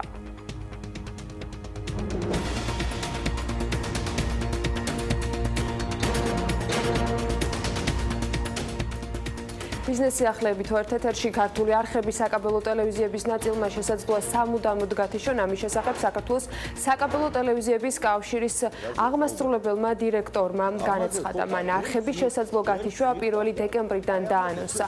ამ პროტესტის ერთ-ერთი მთავარი მიზანია, რომ ვინც არ იცის რა ხდება ამ დარგში სატელეკომუნიკაციო ბაზარზე, გაიგოს ყველამ, რომ 1 დეკემბერს ეს არხები შესაძლოა სამუდამოდ გაითიშოს. არ მოხდეს ისე, რომ 1 დეკემბერს გაითიშოს და დაიწყოს კითხვები, რატომ მოხდა ასე, რატომ არ გაკეთდა ჩვენი მხრიდან განცხადებები და ასე შემდეგ. ყველას მივაწვდენთ ხმას, ვისაც ხელიწიფება რომ იმოქმედოს, ამბობს ბერუაშვილი. ვიც უყურებენ მინდა დავაანონსო, რომ უკვე საკაბელო ოპერატორებს შორის მიმდინარეობს კონსულტაციები, რომ თუ და ვიღაცას დაურიგოთ. აი ამაშია პროტესტის გამოხატვა კონსტიტუციით გარანტირება, ეს ფიზიკურ და იურიდიულ პირებს ერთნაირად აქვს. შესაბამისად, არანაირი კანონის დარღვევას არ აქვს ადგილი. პირველ რიგში ეს კეთება სწორედ მომხმარებელთა ინტერესების გათვალისწინებით, იმიტომ რომ ყოველს კარგად უნდა ესმოდეს. თუ კი ოპერატორები ასე უცბად დათანხმდებიან ამას, არ აქვს მნიშვნელობა რამდენ ლარს, რამდენ არხზე, ეს შეიძლება გაიზარდოს უსასრულობამდე. კანონის ლიმიტი არ არის დადგენილი, რომ სადამდე შეუძლიათ მათ თანხის მოთხოვნა. თუ დათანხმდება, ეს შეიძლება ეს მომავალ წელს გახდეს არა 2 ლარი, არამედ 10 ლარი იყოს. ეს ხომ მომხმარებელთა ინტერესების დასაცავად კეთდება, იმიტომ რომ პრაქტიკულად გამოდის, რომ ის, რასაც თქვა ერთ მეზობელს აქ უფასოთ, მეორე ვიღაცამ იმაზე ძალიან ბევრი უნდა გადაიხადოს, ხო, გაცილებით ბევრი. მეორე ამ პროტესტის ერთ-ერთი მთავარი მიზანი იყო ის, რომ ვინც ანუ არ იცის რა ხდება ამ დარგში, სატელეკომუნიკაციო ბაზარზე და მედია ბაზარზე, გაიგოს ყველამ, რომ 1 დეკემბერს შესაძლოა ეს არხები სამუდამოდ გაითიშოს. ანუ რომ არ მოხდეს, რომ 1 დეკემბერს უცბად გაითიშა და დამთავრდა და რატომ არ ვიცოდით, რატომ არ გააკეთეთ განცხადება. წერილობითი განცხადება გაავრცელა სილქნეტმაც. კომპანიისთვის მიუღებელია ერთ პაკეტად ისეთი არხების შესყიდვა, რომელთაც სხვადასხვა რეიტინგი და სარედაქციო პოლიტიკა აქვთ. კომპანია ლოგიკურად მიიჩნევს პაკეტის დაშლას და თითოეულ არხზე ცალკეული პირობების განხილვას.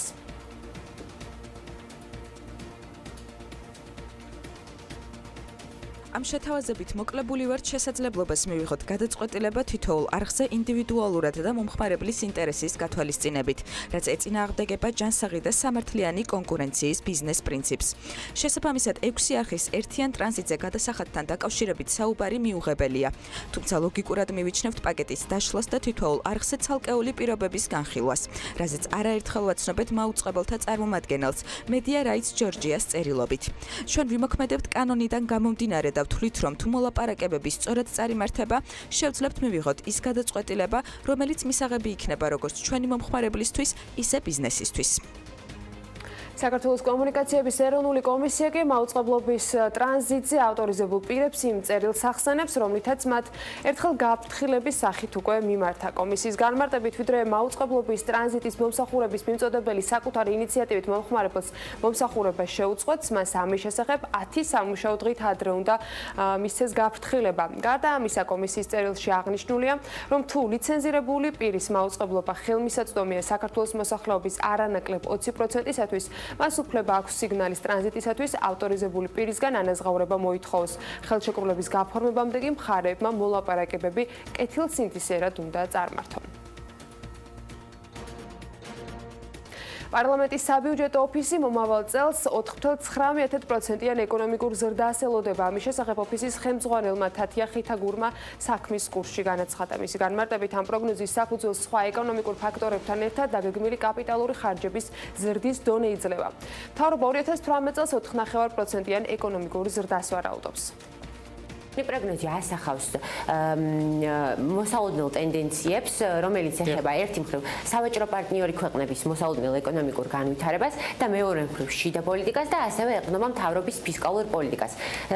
დიდი განმსაზღვრელი ფაქტორი აღნიშნული მაჩვენებლების არის ფისკალურ პოლიტიკაში გაწერილი კაპიტალური ხარჯების არსებითი ზრდა. საქართველოს 2018 წლის ბიუჯეტის მაღალი დეფიციტი ინფლაციის რისკებს არ ქმნის, ასე აფასებს საქართველოს ეროვნული ბანკი 2018 წლის სახელმწიფო ბიუჯეტის პროექტის პირველ ვარიანტს. ცენტრალური ბანკის დასკვნაში აღნიშნულია, რომ მაკროეკონომიკური სტაბილურობის უზრუნველსაყოფად სასურველია საშუალოვადიან პერიოდში ბიუჯეტის დეფიციტის შენარჩუნება 3%-ზე დაბლა იყოს. ნაერთი ბიუჯეტის დეფიციტი 2018 წელს მშპ-ს საპროგნოზო ოდენობის 3.7%-ია დაგეგმილი, რომელსაც ხელს ეროვნული ბანკის პრეზიდენტი აწერს. ასევე აღნიშნულია, რომ მნიშვნელოვანია საშუალოვადიან პერიოდში გაგრძელდეს ქვეყნის ბიუჯეტის პარამეტრების შესაბამისობა საერთაშორისო სავალუტო ფონდის მიერ მხარდაჭერილი გაფართოებული დაფინანსების მექანიზმის პროგრამით შეთანხმებულ ფისკალურ მაჩვენებლებთან. 2018 წლის სახელმწიფო ბიუჯეტის პროექტზე საკუთარი დასკვნა სახელმწიფო აუდიტის სამსახურმაც გამოაქვეყნა. საკმაოდ მოცულობით დასკვნაში გენერალური აუდიტორი შეფასებას იძლევა, რომ ბიუჯეტი განვითარებას და ზრდაზეა ორიენტირებული, მაგრამ არა უნაკლო და აუდიტის სამსახურს აქვს რიგი შეკითხვები. ჩვენ გქონდა კითხვები, შენიშვნები თვითონ პარამეტრების დაგეგმვასთან დაკავშირებით, ეკონომიურ ზრდასთან, იყო კითხვები ინფლაციის პარამეტრთან დაკავშირებით, იყო კითხვები, ესე იგი, მიმდინარე ანგარიშთან დაკავშირებით, ბიუჯეტის დეფიციტთან დაკავშირებით. ყველა, იყო ტექნიკური სახის კითხვები, ჩვენი რეკომენდაციები არის ჩამოყალიბებული და არის გაზიარებული კოლეგებთან.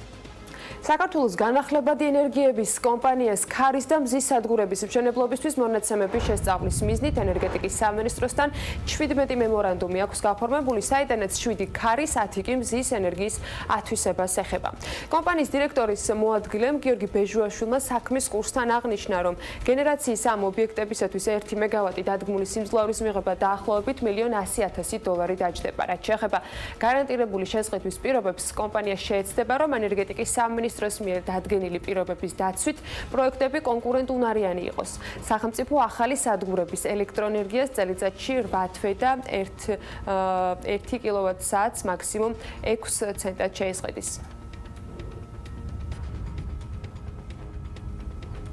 2016 წლის განმავლობაში ავტობუსების მიერ გადაყვანილ მგზავრთა რაოდენობა მას 21,140,000 შეადგინა, რაც მეტროს საშუალებით გადაყვანილ მგზავრთა რაოდენობაზე დაახლოებით 15,710,000-ით მეტია. მეტრომ გასულ წელს 105,430,000 მგზავრი გადაიყვანა, რიყე-ნარიყალასა და ჭავჭავაძის გამზირ კუსტბის საბაგიროს მიერ გადაყვანილ მგზავრთა რიცხვმა კი 1,480,000 შეადგინა, ხოლო სამივე საშუალებით გადაყვანილ მგზავრთა რაოდენობა 2016 წელს ჯამში 228 მილიონს გადააჭარბა. თუ 2016 წლის მგზავრთა გადაყვანის დინამიკას 2015 წლისას შევადარებთ, აღმოჩნდება, რომ ავტობუსების მიერ გადაყვანილ მგზავრთა რიცხვი გასულ წელს შემცირებულია, ხოლო მეტროთი გადაყვანილთა რაოდენობა გაზრდილი. 2015 წელს ავტობუსებმა 121,660,000, მეტრომ კი 102,880,000 მგზავრი გადაიყვანა.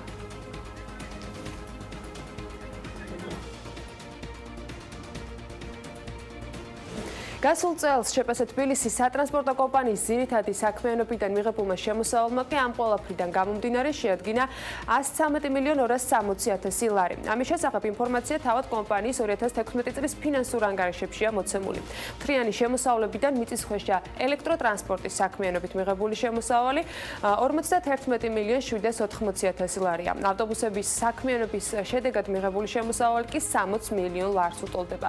რაც შეეხება საბაგიროებს, ამ შემთხვევაში რიყე-ნარიყალას და ჭავჭავაძის გამზირი კუსტბის საბაგიროების საქმიანობით მიღებულმა შემოსავალმა გასულ წელს შეადგინა 1,480,000 ლარი. კომპანიის ხარჯებმა კი 2016 წელს ჯამში 131 მილიონს გადააჭარბა. თბილისის სატრანსპორტო კომპანია, რომლის 100%-იანი წილის მფლობელიც დედაქალაქის მერია, 1966 წლიდან ოპერირებს. კომპანიის ძირითადი საქმიანობის სფეროს კი ქალაქის მასშტაბით მეტროს, ავტობუსების და საბაგიროების მეშვეობით მგზავრთა რეგულარული გადაყვანა წარმოადგენს.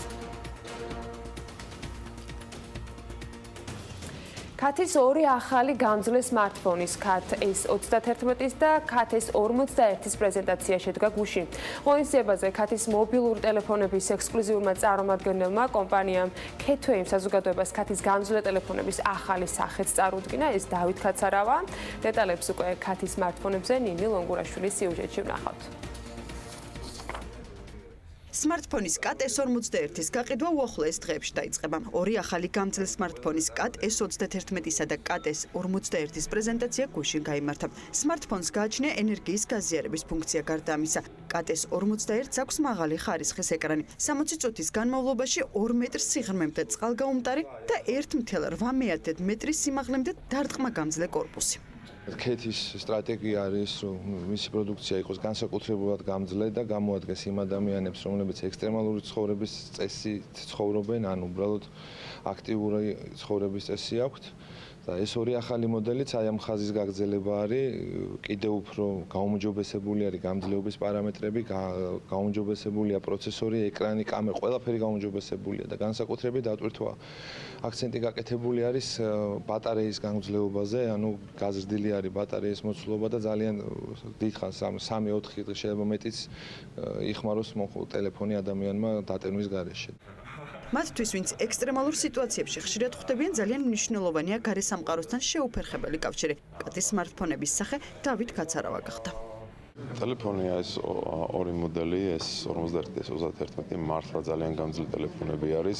მათ ტექნიკურ მახასიათებლებზე მე საუბარს ამ დღეს არ დავიწყე, მე უბრალოდ ვიტყვი, რომ მათთან ერთად, მოდელებთან ერთად შესაძლებელია ნებისმიერ თავგადასავალში მონაწილეობის მიღება და ეს ტელეფონები ნამდვილად არ გიღალატებენ და მე ვფიქრობ, რომ ის სლოგანი, რომ ეს 41 არის შეუჩერებელი ტელეფონი, ნამდვილად ამართლებს თავის თავს და ჩემს ცხოვრებაში, ჩემს ყოველდღიურ ცხოვრებაში, რომელიც მუდამ დაკავშირებული არის თავგადასავალთან, ეს შეუცვლელი ტელეფონები გახდება.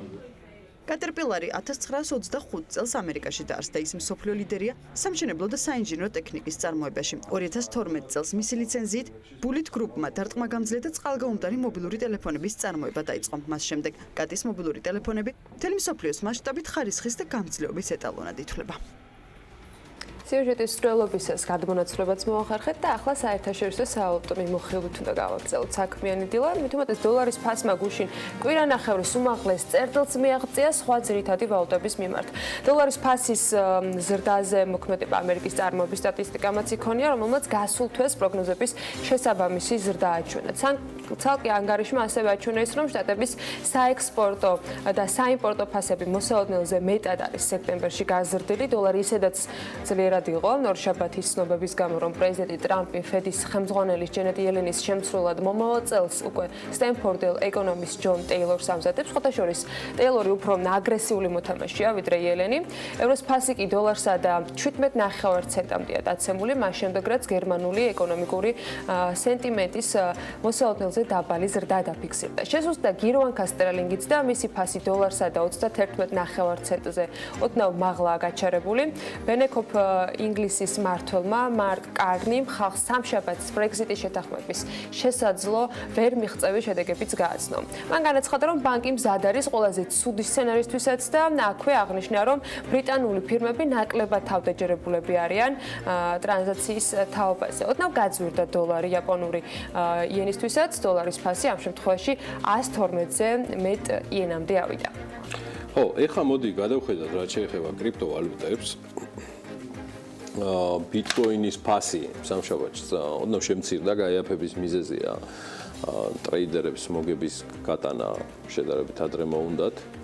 ბიტკოინის ფასი $5,600-ზე დაბლა წავიდა, თუმცა მისი სარეკორდო ნიშნული 5,876 ძალიან ახლოს არის. ბაზარი ელის 25 ოქტომბერს, როცა ბიტკოინ გოლდი უნდა გამოეყოს და ეს ალბათ მესამე ბიტკოინი იქნება ბიტკოინ ქეშთან ერთად. მეორე განაყოფი ბიტკოინ ქეში ფასი კი მისი ფასი არის 13% გაზრდილი, $324-ზე ავიდა. სამხრეთ კორეულ ბითჰემზე სავაჭრო მოცულობებმა საკმაოდ კარგი შედეგი დადო და ამან გააჩინა განცდა, რომ ქვეყანაში ბიტკოინ ქეშზე არის მეტი მოთხოვნილება. მეორე უდიდესი კრიპტოვალუტა დაახლოებით 3.5%-ით გაიაფთა ეთერიუმზე საუბარი. ეს ხდება ერთი დღის შემდეგ, რაც ეთერიუმის ბლოკჩეინის პროტოკოლის განახლება ბიზანტიუმი ჩაეშვა. ახლა ერთი ეთერიუმის ფასი $322 უახლოვდება. აი ესეთი ამბებია კრიპტოვალუტებზე. მე მოხარული ვარ, რომ კრიპტოვალუტების თემა მას შემდეგ, რაც ჩვენ საქმიანი დილა დავიწყეთ, იმდენად პოპულარული და მნიშვნელოვანი გახდა საქართველოში და ამაში ძალიან დიდი წვლილი კომპანია ბიტფიურისაც მიუძღვის ის წარმომადგენელს რემი ურუმაშვილს, რომელიც ჩვენი კოლეგაა და თანაწამყვანი არის და ამ პარასკევსაც შემოგვიერთდება. თითქმის 400%-ით არის გაზრდილი ცნობადობა კრიპტოვალუტების და მე ძალიან ვხარობ იმ თემით, რომ საქართველოში ესე ინტერესდებიან ამ თემით და ცხადია სულ უფრო და უფრო ახალი პროდუქტები დაიდება, მით უმეტეს ბლოკჩეინის შესაძლებლობები მართლაც რომ ულიმიტოა. მოდი ახლა გავიდეთ შედარებით მოკლე რეკლამაზე, თუმცა მას წინ ამინდის გრძელვადიანი პროგნოზი მოუწევს. თქვენ ნახავთ ახლა შემდეგი 3 დღის განმავლობაში რა ამინდი იქნება საქართველოში. სულ მალე დაგებრუნდებით.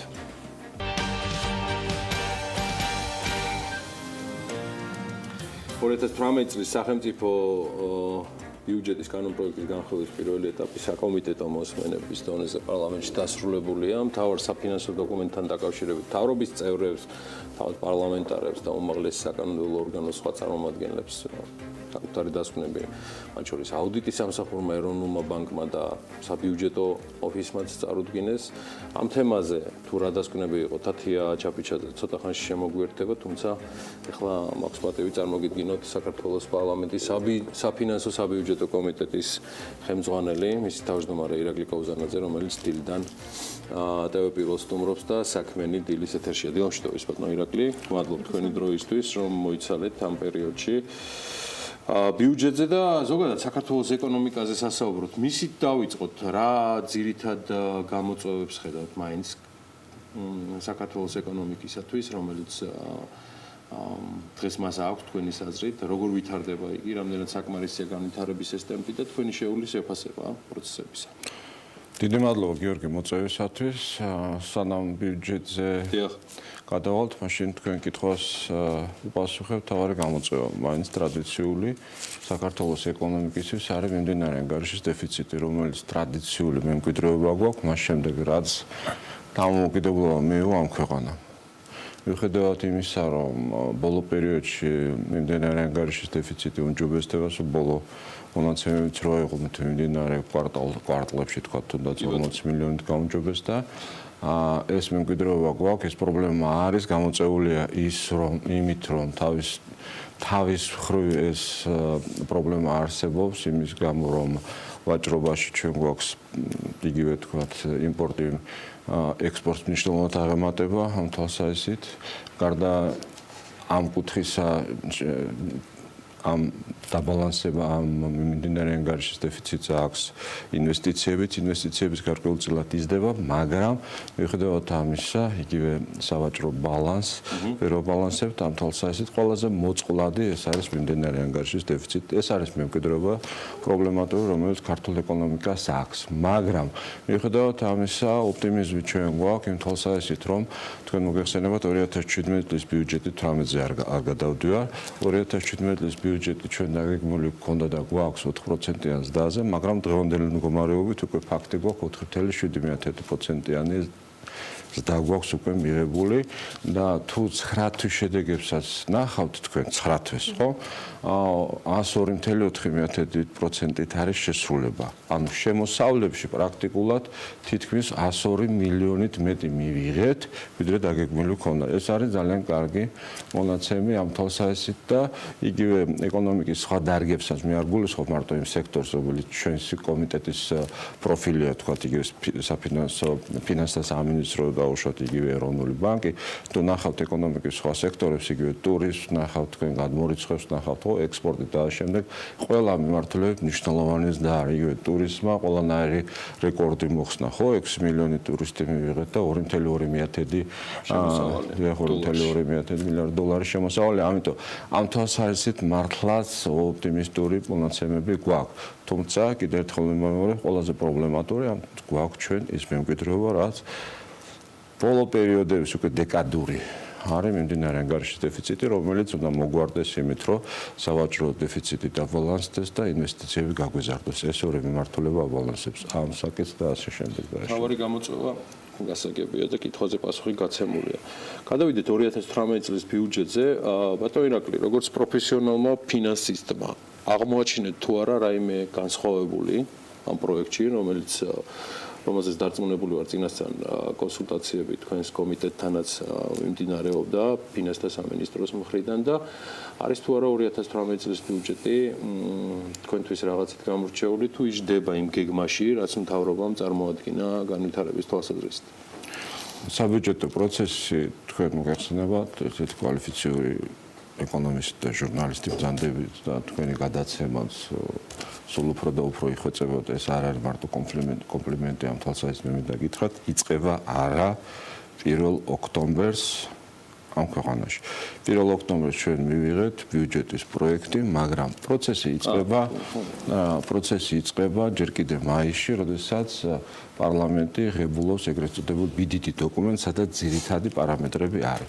1 ოქტომბერს მთავრობამ შემოიტანა დოკუმენტი, რომელიც არის ეგრეთ წოდებული პირველი ვერსია, პირველადი ვერსია ბიუჯეტის, რომელიც არის 1072 გვერდისგან შემდგარი დოკუმენტი. ეხლა აქ ჩვენ არ უნდა წარმოვადგინოთ, რომ ეს იქნება საბოლოო ვერსია. პირველადი ვერსია, რომელიც იყო განშადი და განხილვადი და დავამთავრეთ საფინანსო საბიუჯეტო კომიტეტის შემაჯამებელი სხდომით და ძალიან ბევრი შენიშვნით ამ დოკუმენტთან მიმართებაში, რომელიც ჰქონდა როგორც ოპოზიციას, ასევე უმრავლესობას და ამავდროულად. მაგრამ მნიშვნელოვანია, რომ პროგრესი არის ყველა მიმართულებით ამ დოკუმენტში. მე მინდა გითხრათ, რომ 12 მილიარდ 364 მილიონი არის ასიგნებები ხარჯვისათვის ამ ბიუჯეტში. და განსხვავება თუნდაც იმ ბიუჯეტისგან, რომელსაც ახლა სახელმწიფო ახორციელებს არის 959 მილიონი. 950 მილიონით მეც დახარჯავს 2018 წელს სახელმწიფო ვიდრე წელს ხარჯავს. ხო? ასე ფაქტია. პრაქტიკულად თითქმის ხა მე დარწმუნებული ვარ, ციფრი კიდევ უფრო მეტად გაიზრდება, მაგრამ დღევანდელი მდგომარეობიდან გამომდინარე დაახლოებით 1 მილიარდით მეტი ლარი დაიხარჯება მომავალ წელს, ვიდრე წელს იხარჯება, ხო? სად მიდის ეს ფული? არის თუ არა ეს მნიშვნელოვანი? სად წავეს ფული? ერთი ქვეყანა ამბობს და დღევანდელი მთავრობა და პრემიერის ეს პრიორიტეტი არის, რომ სივრცით პროგრამას ვეძახით ჩვენ, ინფრასტრუქტურა. რა პროექტებია ეს?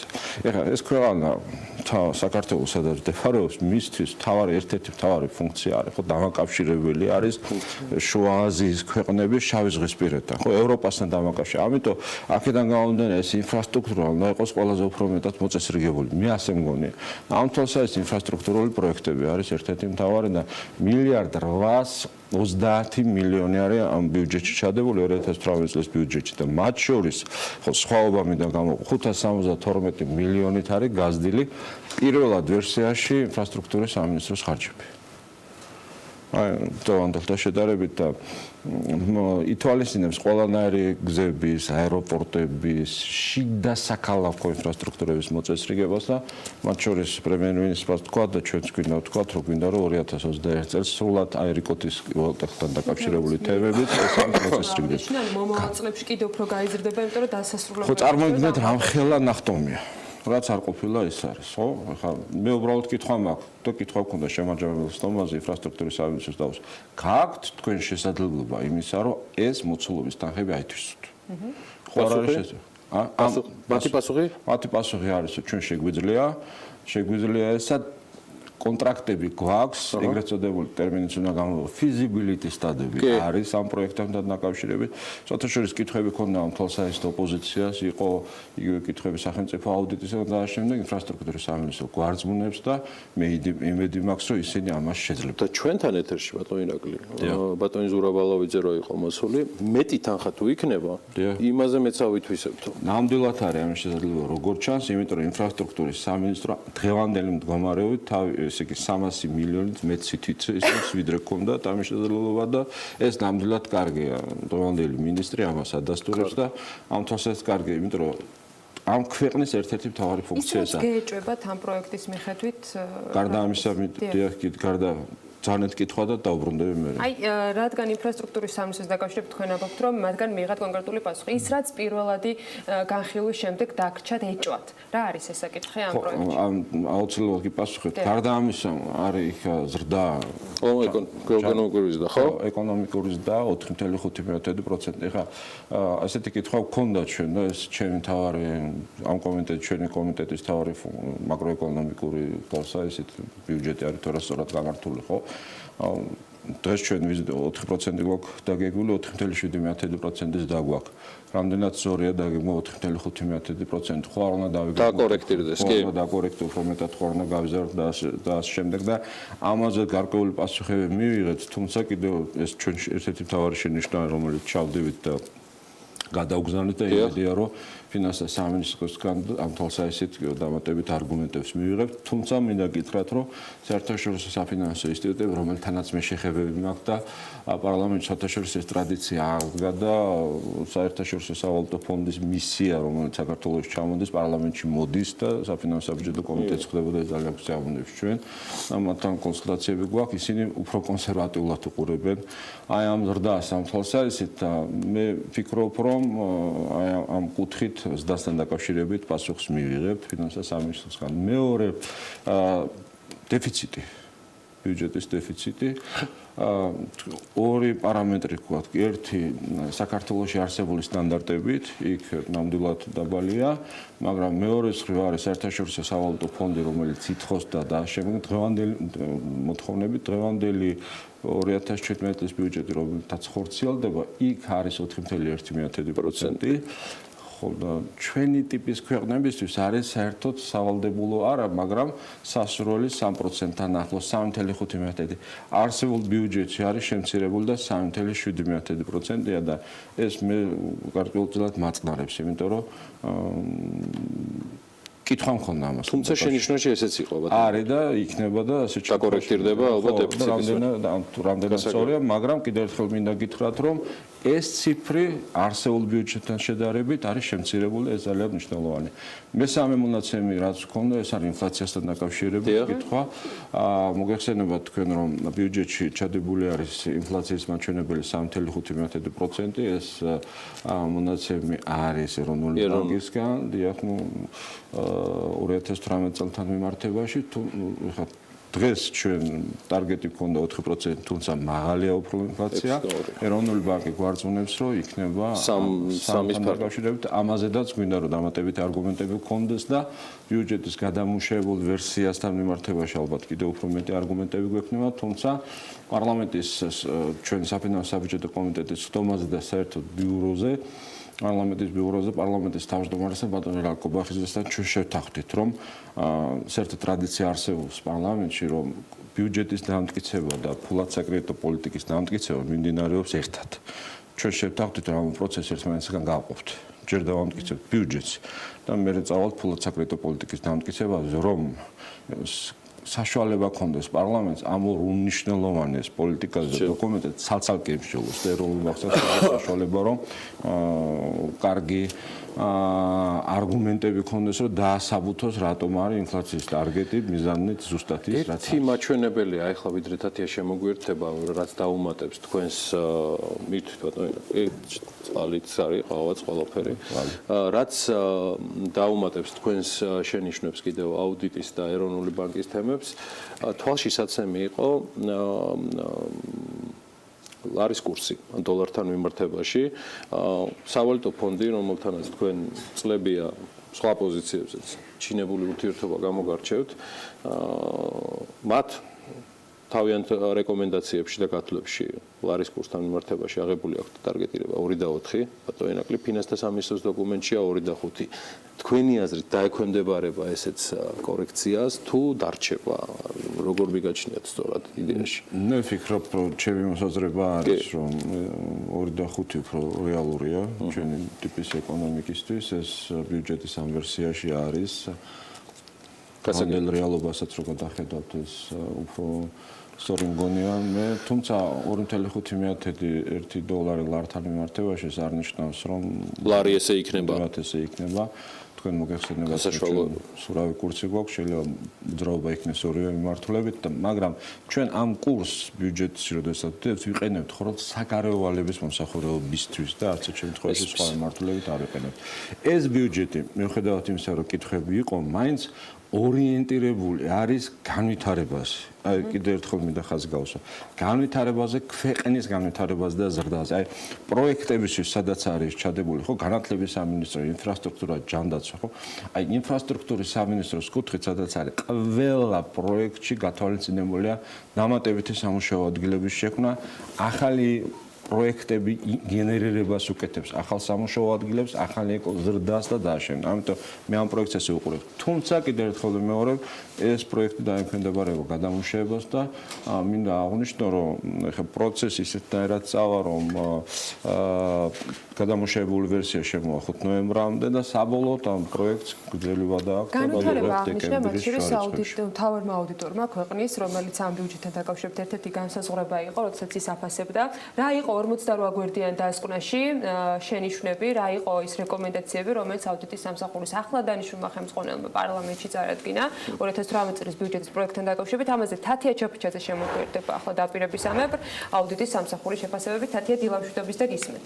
აუდიტის სამსახურის შეფასებით ბიუჯეტი განვითარებასა და ზრდაზეა ორიენტირებული, მაგრამ ის არაა უნაკლო და გენერალურ აუდიტორს აქვს რიგი შენიშვნები და კითხვები, როგორც პარამეტრების დაგეგმასთან დაკავშირებით, ასევე ეკონომიკურ ზრდასა და ბიუჯეტის დეფიციტის საკითხზე.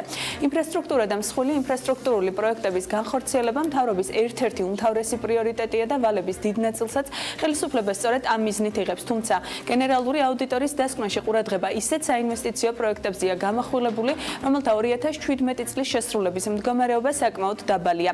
კრედიტის სახით გამოყოფილი სახსრების დაგვიანებით ათვისება კი ზრდის სესხის მომსახურების ხარჯებს.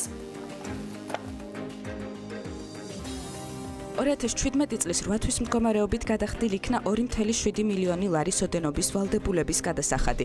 აღნიშნული შესაძლებელია რიგ შემთხვევებში დაკავშირებული იყოს მთავრობის პრიორიტეტების ან და სტრუქტურულ ცვლილებებსა და დისკრეციულ გადაწყვეტილებებთან. თუმცა მნიშვნელოვანია გამოყოფილი სესხების დროული და ეფექტიანი ათვისება და 2018 წლის ბიუჯეტის დაგეგმვის პროცესში პროექტების მიმდინარე შესრულების მდგომარეობის გათვალისწინება. გენერალური აუდიტორის შეფასებით მართალია მომავალ წლებში მნიშვნელოვნად იზრდება ინფრასტრუქტურული პროექტების დაფინანსება, თუმცა ბიუჯეტის კანონპროექტზე თანდართული დოკუმენტაცია არ იძლევა განმარტებას თუ რა გავლენას იქონიებს ან როგორი იქნება აღნიშნული მოვლენების წილი ეკონომიკურ ზრდაზე საშუალოვადიან პერიოდში. აუდიტის სამსახურის დასკვნაში წელსაც მოხდა რეკომენდაცია სახელმწიფო ვალის მართვით სტრატეგიის შემუშავების და გამოქვეყნების საჭიროებაზე, რომლის მიზეზები დასკვნაშივეა განმარტებული. 2018 წლის ბოლოსთვის მოსალოდნელია ვალის ტვირთვის ინდიკატორის 1.4% პუნქტით გაზრდა 44.8%-მდე და 2016-2017 წლების მსგავსად კვლავ გადააჭარბებს საქართველოს სოციალ-ეკონომიკური განვითარების სტრატეგიას საქართველოს 2020-ით დადგენილ 40%-იან ნიშნულს. 2018 წელს სახელმწიფო ვალის ზრდაში საგარეო ვალის ზრდის ეფექტი 84%-ში ადგეს, რის შედეგადაც სავალუტო კურსის ცვლილება კვლავ რჩება სახელმწიფო ვალის პორტფელის მთავარ რისკ ფაქტორად. სახელმწიფო ვალის პორტფელის ზრდის შესაბამისად 624 მილიონი ლარით იზრდება სახელმწიფო ვალის მომსახურებისა და დაფარვის ხარჯები 2017 წელთან შედარებით, რაც ლიკვიდურობის რისკის ინდიკატორს 20%-დან 25%-მდე აუარესებს და 3% პუნქტით აჭარბებს IMF-ის მიერ დადგენილ 22%-იან ლიმიტს. გენერალურმა აუდიტორმა თავის დასკვნაში ყურადღება მიაქცია ინფლაციის განსხვავებულ საპროგნოზო მაჩვენებელს, ანუ ბიდიდით განსაზღვრულია 3.5%, როცა IMF-ი 3%-იან ინფლაციას პროგნოზირებს, ADB კი 3.5% ნახევრიანს. დასკვნაში წერია, რომ სასურველია კანონპროექტი შეიცავდეს დამატებით განმარტებას 2018 წლის ინფლაციური პროცესების შესახებ. მადლობა თათიას, აუცილებლად მას კიდევ ერთხელ დაუბრუნდებით. წინ გველის ასევე ეროვნული ბანკის შეფასება და შედარებით უფრო მცირე მასშტაბის დასკვნა მოცულობით. ირაკლის ინტერვიუს, რასაც ახლა ონლაინ უყურებ, საკმაოდ დიდი ინტერესია. მადლობა კიდევ ერთხელ სტუმრობისთვის. ბატონ ირაკლი, იყავით თუ არა ირაკლი მექვაბიშვილის რეკომენდატორებს შორის, როცა მისი კანდიდატურა იხილებოდა? მე არ დავმალე ჩემი სიმპათია, როცა ირაკლის კანდიდატურა გამოჩნდა. მახსოვს და თუ სწორად მახსოვს, რომ საბანკო სფეროში იყო გადაკვეთა, ანუ მუშაობდა იმ სტრუქტურებში, რომელსაც თქვენ ხელმძღვანელობდით თუ მეშლება? ბატონ ირაკლის მე კარგად ვიცნობ ხდია, ჩვენ ერთად მუშაობდით ევრობანკის სტრუქტურებში, ერთად მუშაობთ და შემდეგ, მაგრამ მის რეკომენდატორებში მე არ ყოფილვარ, პროცესთან მე შეხება არ მქონდა. ხოლო როგორც პარლამენტის გასაგებია შეხება მაქვს, იმიტომ რომ მის რეკომენდაციებს რამდენად იზიარებთ ამ შემთხვევაში? რაღაცებს დაასწარეთ უკვე თქვენ ეხლა ბუნებრივია შეხება მაქვს, მის რეკომენდატორი იყო პარლამენტის თავმჯდომარე. ნომინაცია გაკეთა პროცესს და როგორც გითხარით შეხება არ მაქვს, დღეს შეხება მაქვს, იმიტომ რომ ეს ის სტრუქტურა, რომელიც ჩვენი მთავარი, ასე ვთქვათ, ვერკეტია ინსტრუმენტია ნებისმიერი სახელმწიფო თუ სამთავრობო ხარჯების კონტროლისთვის. პარლამენტის მთავარი სტრუქტურა ეგ არის, ამიტომ ამ სტრუქტურასთან უჭიდრო არ მინდა გითხრათ, მაგრამ უმჭიდროესი ურთიერთობა უნდა ქონდეს პარლამენტს. ის საკონტროლებს ყველა ხარჯებს და მისი ნებისმიერი დასვლა ჩვენთვის მნიშვნელოვანია. საერთოდ ჩვენ საერთაშორისო საფინანსო ინსტიტუტები და სტრუქტურები, რომლებიც მუშაობენ, რეკომენდაციას გვიწევენ და დღეს პარლამენტში ჩვენს კომიტეტთან არსებობს ესეთი სამუშაო ჯგუფი, რომელსაც შეიმოადგილე ბატონი პატაკუჟინაძე ხელმძღვანელობს, რომ სახელმწიფო აუდიტის ნებისმიერი დასკვნა, სადაც არ იქნება კრიმინალი. დიახ. კრიმინალურ შემთხვევაში თუ არის გენერალურ პროკურატურაში უნდა წავიდეს, მოდის ჩვენთან პარლამენტში და პარლამენტის ეს ჯგუფი იხილავს და ხდება ამ დასკვნის გაზიარება და ასეთ შემთხვევაში ხდება მოწვევა სამინისტროებთან. მოსმენების ფორმატი ხო ბატონო? რეჟიმი იქნება და თქვენც იქნებით მოწვეული, ნახავთ იქ ამიტომ იქ იქნება მოწვეული სახელმწიფო აუდიტი, იქნება მოწვეული შესაბამისი სამინისტრო, შესაბამისი კომიტეტი, რომელს მაგალითად იგივე თქვა განათლების სფერო თუ არის, იგივე ინფრასტრუქტურა თუ არის, იგივე და შემდეგ მოგეთ სახელმწიფო აუდიტის დასკვნა ერთი მიმართულება თუ არის დავა პროკურატურაში, თუ არის მეორე მიმართულება, რომელიც მოდის პარლამენტში, იქნება განხილვა და შემდეგ ამ პროცესის მონაწილე თქვენ იქნებით ძალიან საინტერესო. მეორე სხრად შეეხება აი ამ ბუნებრივია დასკვნა, ჩვენ უნდა გავითვალისწინოთ და ნახავთ, მაგრამ არის რაღაც საკითხები, რომელიც ჩვენთანაც არის, რაღაც საკითხები, რომელიც ფინანსის სამინისტროს მიმართულებით არის, არის რაღაც საკითხები, რომელსაც არ დაეთანხმებიან, არის საკითხები, რომელსაც დაეთანხმებიან. გენერალური აუდიტი, სახელმწიფო აუდიტი არის დამოუკიდებელი სტრუქტურა. თქვენ რა შეთანხმებით და რა შეარეთანხმებით? თუ რა შეარეთანხმებით? რაღაც ნაწილი პრინციპში უკვე დაემთხვა, რაც გავიგეთ. საკითხებში არის, მაგალითად იგივე სახელმწიფო ვალუტთან დაკავშირებით, ხა ნუ ისინი წერენ 40%-ს გადააჭარბოს, ჩვენ ესედაც ვიცით რომ 40%-ს გადააჭარბოს, თავრობაც აღნიშნავს იქ რომ 44, ჩვენც აღნიშნავთ 44-45%-ია, მაგრამ ჩვენი ტიპის ქვეყნებისთვის ჩვენ ვიცით რომ მაგალითად საქართველოსთვის რომ მთლიანი შიგა პროდუქტის 60%-ს ქვემოთ უნდა იყოს, ამიტომ ამ პარამეტრებში ჩვენ ვჭდებით. თუ კი სახელმწიფო ვალის აღრიცხვაში გამოვიყენებთ იმ მეთოდოლოგიას, რასაც სიტყვას დასავლეთ ევროპის ბევრი ქვეყანა და მოგვიწევს შევიყვანოთ სახელმწიფო საწარმოები. იმათი დავალიანება. მაშინ რამდენ პროცენტზეა ეს სახელმწიფო ვალი და კრიტიკულ ზღვარს მიღმა ხო არ ვართ უკვე? არა ვართ, მაგრამ იზრდება ბუნებრივია ასეთ შემთხვევაში, გაიზრდება, ამას თალკე დათლა ჭირდება და ჩვენ გვაქვს. რატო არ ვიღებთ ამ საერთაშორისო მეთოდოლოგიას? რატო გვაქვს ჩვენი, რომელიც რაღაც ვალს მალავს? იმიტომ რომ ეს ჩვენ ამ თვალსაზრისით ფინანსთა სამინისტროსთან თანამშრომლობთ, ისინი კიდევ საერთაშორისო საფინანსო ინსტიტუტი უპირველეს ყოვლისა სავალუტო ფონდთან. სავალუტო ფონდი არის ამ თვალსაზრისით მათი მთავარი რეკომენდატორი, რომელსაც ისინი ეთანხმებიან და ასე ხდება ამის განგარიშება. პროფორმაა ამეტავ. ამიტომ აქ შევთანხმება არ ხდება. ანუ კრიტიკულ ზღვარს მიღმა ვართ უკვე დაახლოებით მთლიანად აი ამის ჩათვლით რომ დავიანგარიშოთ ვალი, რამდენ პროცენტზე ვიქნებით? არა, ამ წუთში მე ეს ციფრი არ მაქვს, თუმცა არ არის, მაგრამ ზოგადად რო აიღოთ ასეთ შემთხვევაში შეიძლება სხვა მიმართულებითაც წავიდეთ, ხო? მაგ არა მარტო სახელმწიფო ახლა მთლიანი ვალი რო აიღოთ, შეიძლება კომერციული საბანკო სექტორი შეიყოლოთ, იქ საფინანსო სექტორი შეიყოლოთ, ძალიან დიდი იქნება. ჩვენ ვანგარიშობთ სახელმწიფო ვალს, ის რომელიც არის საერთაშორისო საფინანსო ინსტიტუტებთან შეთანხმებული და ასეთ შემთხვევაში 2018 წლის ბიუჯეტით ეს იქნება 44%-სა და 45% შორის. კიდევ ერთი უწყება, ასევე დამოუკიდებელი, თუმცა რომელიც საქართველოს პარლამენტის და შესაბამისად საფინანსო საბიუჯეტო კომიტეტის ზედამხედველობის ქვეშ არის და საკმაოდ აქტიური ინტეგრაცია არის, გულისხმობ ზედამხედველობის თვალსაზრისითაც, მან აუდიტის სამსახურთან შედარებით, არ ვიცი რატომ, მაგრამ ჩაითვალა თითქოს მოკრძალებული იყო უფრო საქართველოს ეროვნული ბანკის დასკვნა. იცი რა, თავარი რა წერია ამ ორ გვერდზე, თორე ჯობს ზოგჯერს საერთოდ ორ აბზაცად გამოაგზავნო. ეს ჩემი პირადი მოსაზრებაა და ეს დასკვნა ბიუჯეტის პროექტზე დადოსებმა საინტერესოა, რას ფიქრობენ 2018 წლის ბიუჯეტის ამჟამინდელ ვერსიაზე ეროვნულ ბანკში და როგორც უკვე გითხარით, საკომიტეტო მოსმენებზე საკუთარი დასკვნა სებმაც წარმოადგინა. კიდევ ერთხელ უთმობთ ეთერს თათია ჩაპიჩაძეს. აბა თათია გითხარი ახლა რა წერია საქართველოს ეროვნული ბანკის დასკვნაში. გიორგი, ცენტრალური ბანკის დასკვნაში წერია, რომ მაკროეკონომიკური სტაბილურობის უზრუნველსაყოფად სასურველია საშუალოვადიან პერიოდში ბიუჯეტის დეფიციტის შენარჩუნება 3%-ზე დაბლა. როგორც ვიცით, ნაერთი ბიუჯეტის დეფიციტი 2018 წელს მშპ-ს საპროგნოზო ოდენობის 3.7%-ზე არის დაგეგმილი. მიუხედავად ამისა, იმ დაშვებით, რომ საშუალოვადიან პერიოდში ბიუჯეტის დეფიციტი უნდა დაუბრუნდეს მდგრად დონეს, 2021 წლისთვის დეფიციტი 2.7%-მდე უნდა შემცირდეს. ეროვნული ბანკის შეფასებით 2018 წელს ბიუჯეტის მაღალი დეფიციტი ინფლაციის რისკებს არ ქმნის.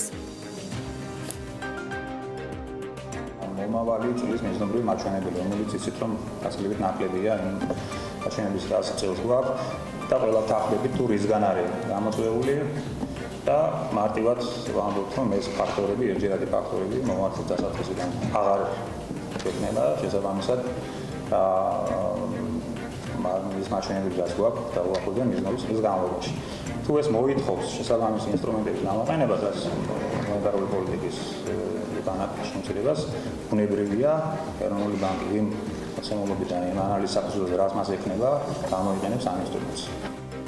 ასეთი იყო ორი დამოუკიდებელი უწყების დასკვნა 2018 წლის ბიუჯეტის პროექტის პირველ ვარიანტზე. ვნახოთ რა რეკომენდაციებს და შენიშვნებს გაიზიარებს ფინანსთა სამინისტრო, როგორც დიმიტრი ქუმსიშვილის მოადგილემ თქვა, მთავრობა საკომიტეტო მოსმენებზე მიღებულ შენიშვნებს გაანალიზებს და რისი გათვალისწინებაც შესაძლებელი იქნება აუცილებლად გაითვალისწინებს. და რეზუმირებისკენ რო წავიდეთ, ბატონო ირაკლი, თქვენი დამოკიდებულება მსგავსად აუდიტის სამსახურისა სების დასკვნის მიმართ, რომელიც დარწმუნებული ვარ გაქვთ. ეროვნული ბანკი პასუხისმგებელია ორი მიმართულებაზე. ეს არის საბანკო ზედამხედველობა, თქვენ მოგეხსენებათ და მეორე ინფლაცია. ფასების სტაბილურობასთან მიმართებაში, ხო?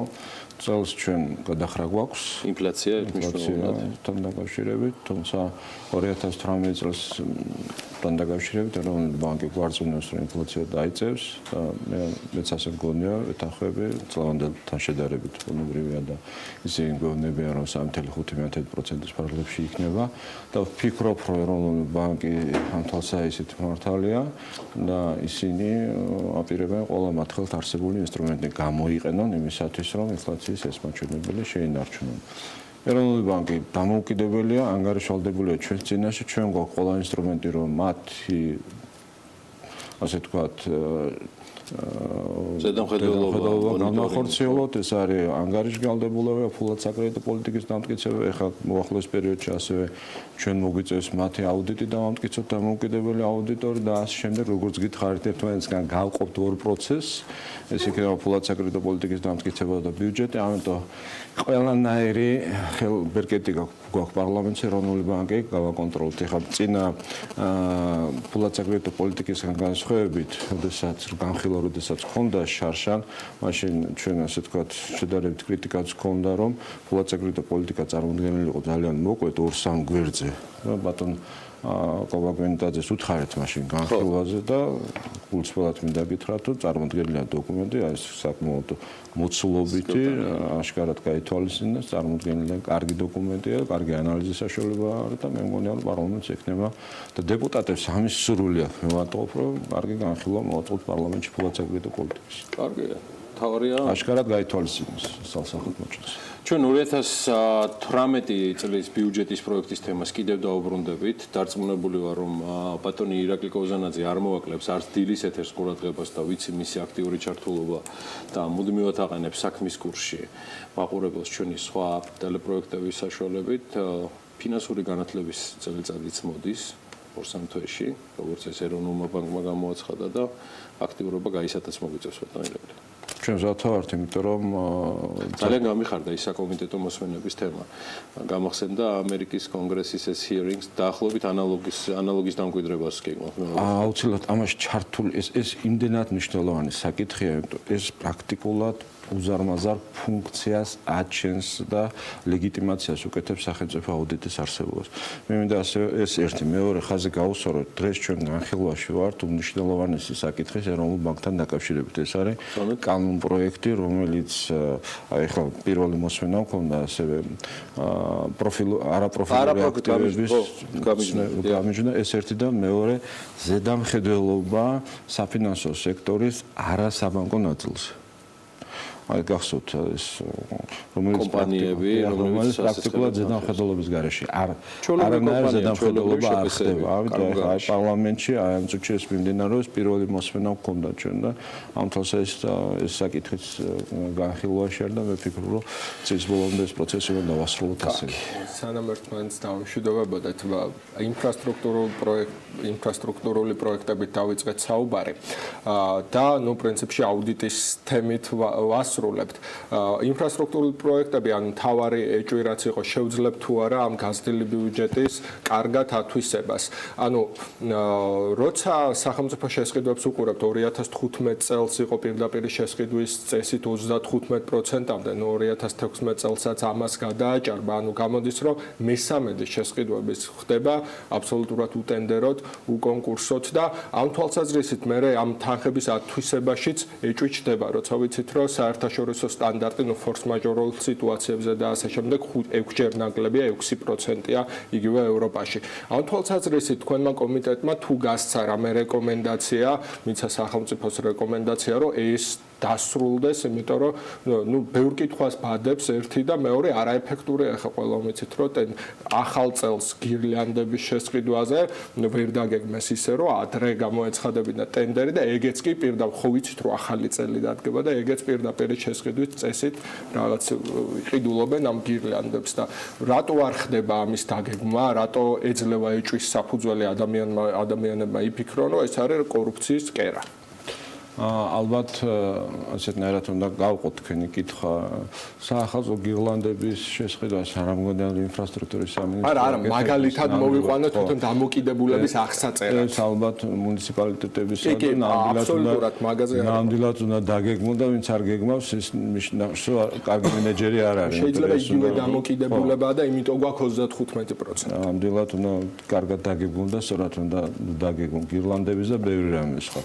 თუ სადმე არასწორად არის დაგეგმილი, ეს უნდა ნახოს, მე ვფიქრობ, რომ სახელმწიფო აუდიტმა, ბ პროფილურმა კომიტეტმა, რომელიც სხვადასხვა სამინისტროს ხელმძღვანელობს, იქ და ასევე შესაბამისმა სტრუქტურებმა, რომელიც მას ზედამხედველობას უწევს. ჩვენი მიმართულებით სადაც არის, აუცილებლად ამას ყურადღებას დამატებით კიდევ ერთხელ მივაქცევთ. ირაკლი კოზანაძე, საფინანსო საბიუჯეტო კომიტეტის თავმჯდომარე, სამწუხაროდ ჩვენი დრო ამოწურულია, გადავაჭერებთ კიდევაც რეკლამის დრო არის, გავაცილებთ თამასობაში საფინანსო საბიუჯეტო კომიტეტის თავმჯდომარე, მოგვეცემა მასთან სხვა დროსაც საუბრის გაგრძელების საშუალება. დიდი მადლობა ბატონ ირაკლი, რეკლამის დრო არის. მადლობა თქვენ მოწვევისათვის.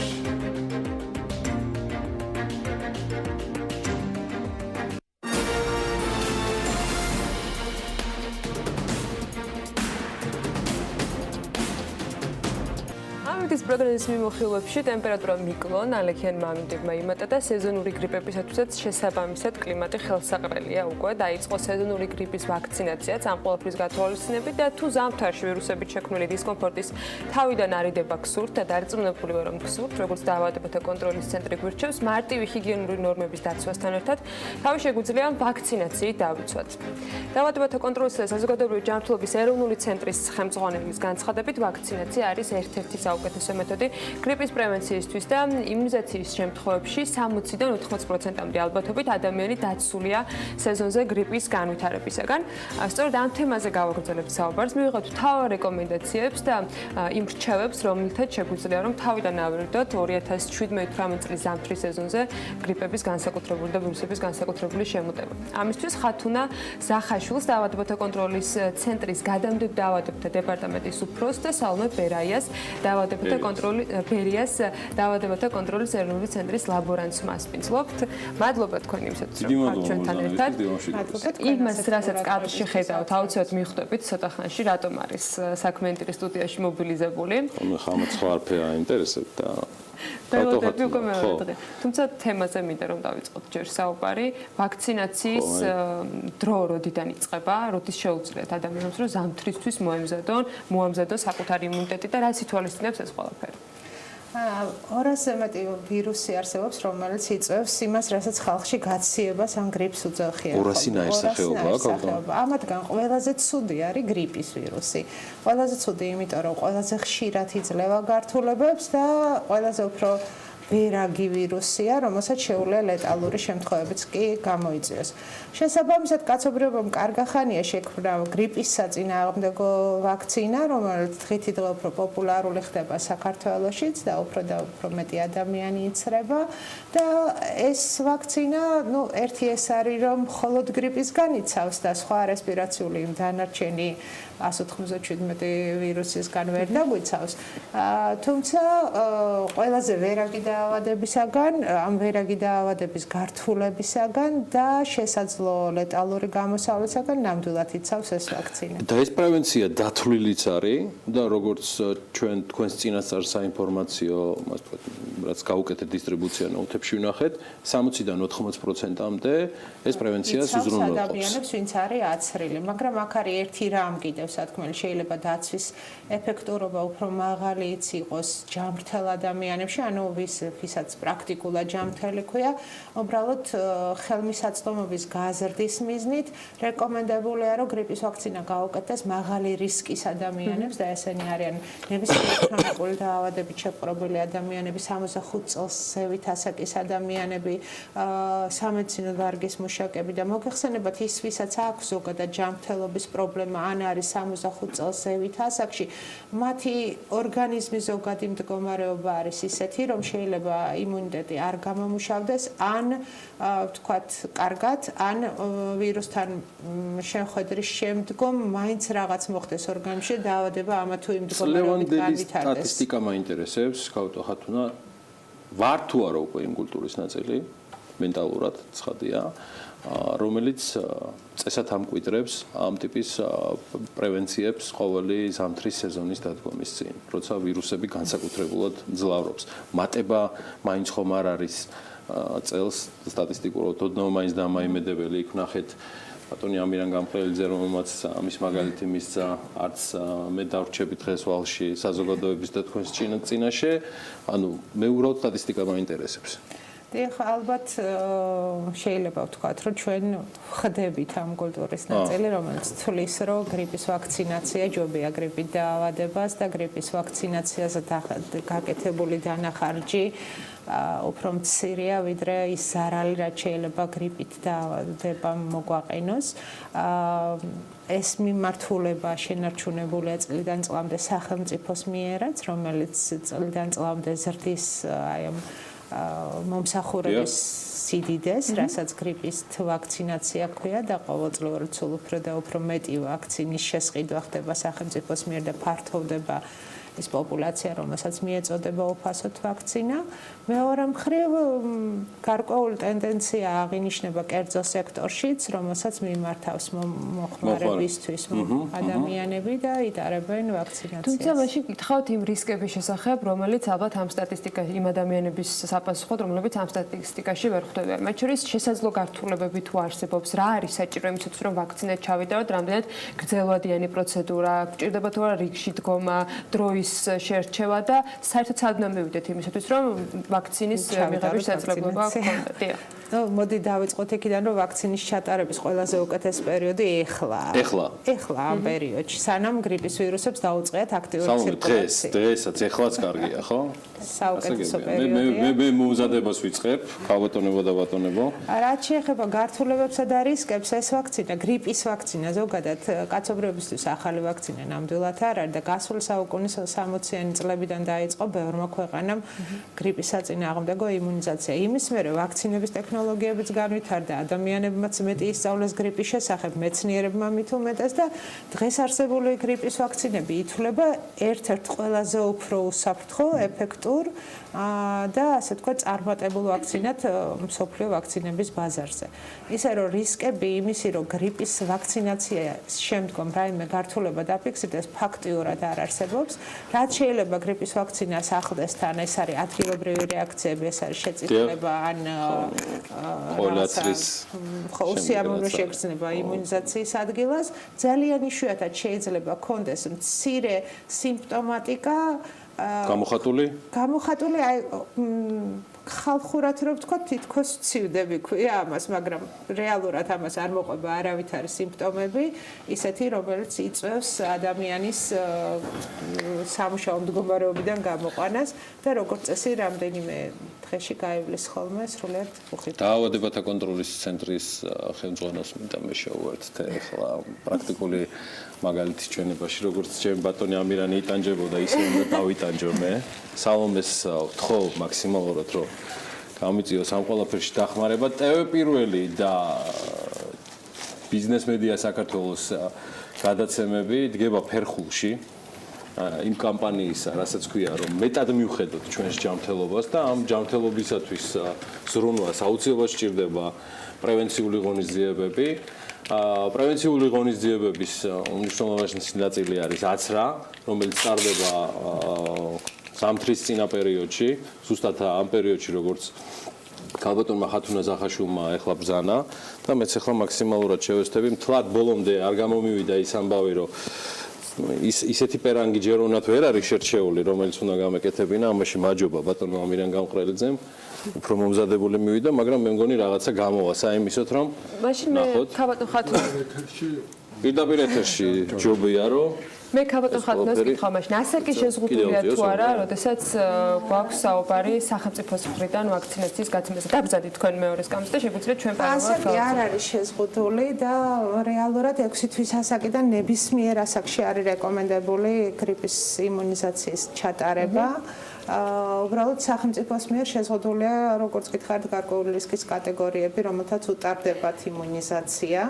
ეს არის 18 წლამდე დიაბეტი დაავადებულები, ეს არის დიალიზზე მყოფი ადამიანები და მათი მომვლელი პერსონალი, ეს არის სამედიცინო სფეროს მომსახურე პერსონალი, რომლებიც გრიპის შემთხვევაში ფრონტის წინა ხაზზე დგებიან ხოლმე და ყველაზე მეტად ამ ჯგუფს აზარალებს გრიპი, ეს არის C ჰეპატიტით ინფიცირებულები, რომლებიც გადიან მკურნალობას ამჟამად C ჰეპატიტის პროგრამის ფარგლებში, ეს არის HIV ინფიცირებული ადამიანები, მოხუცთა თავშესაფრებისა და ბავშვთა სახლების ბინადარი და მათი მომვლელი პერსონალი და ასევე პირდაპირ რეკომენდაცია არსებობს ჯანმრთელობის მსოფლიო ორგანიზაციის, რომ გრიპის საწინააღმდეგო იმუნიზაცია ჩაიტარონ ორსულებმა, ვინაიდან ორსულებმა ისინი არიან ძალიან მაღალი რისკის ქვეშ გრიპის გართულების, რის შედეგადაც საფრთხის ქვეშ არ იმოქმედებს, ხო, მათ არა, რას ბრძანეთ ეს რომ მოქმედებდეს რამე და ვინ გაუწევს ასეთი. ეხლა მაშინ სალომეს მინდა ვკითხო, აი კირკეტკინა? არა, არაფერი არ მткиნე, საერთოდ აიღო. სრულად უნებელი პროცედურა არის, დამერწმუნეთ და აუცილებლად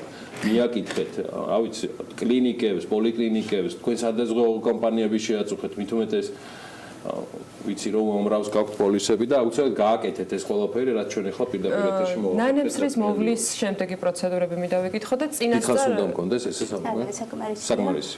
მოვლა განსაკუთრებული არ არის, ერთ-ერთი უბრალოდ სასურველია, რომ წყალი არ მოხდეს ერთი დღე მაინც.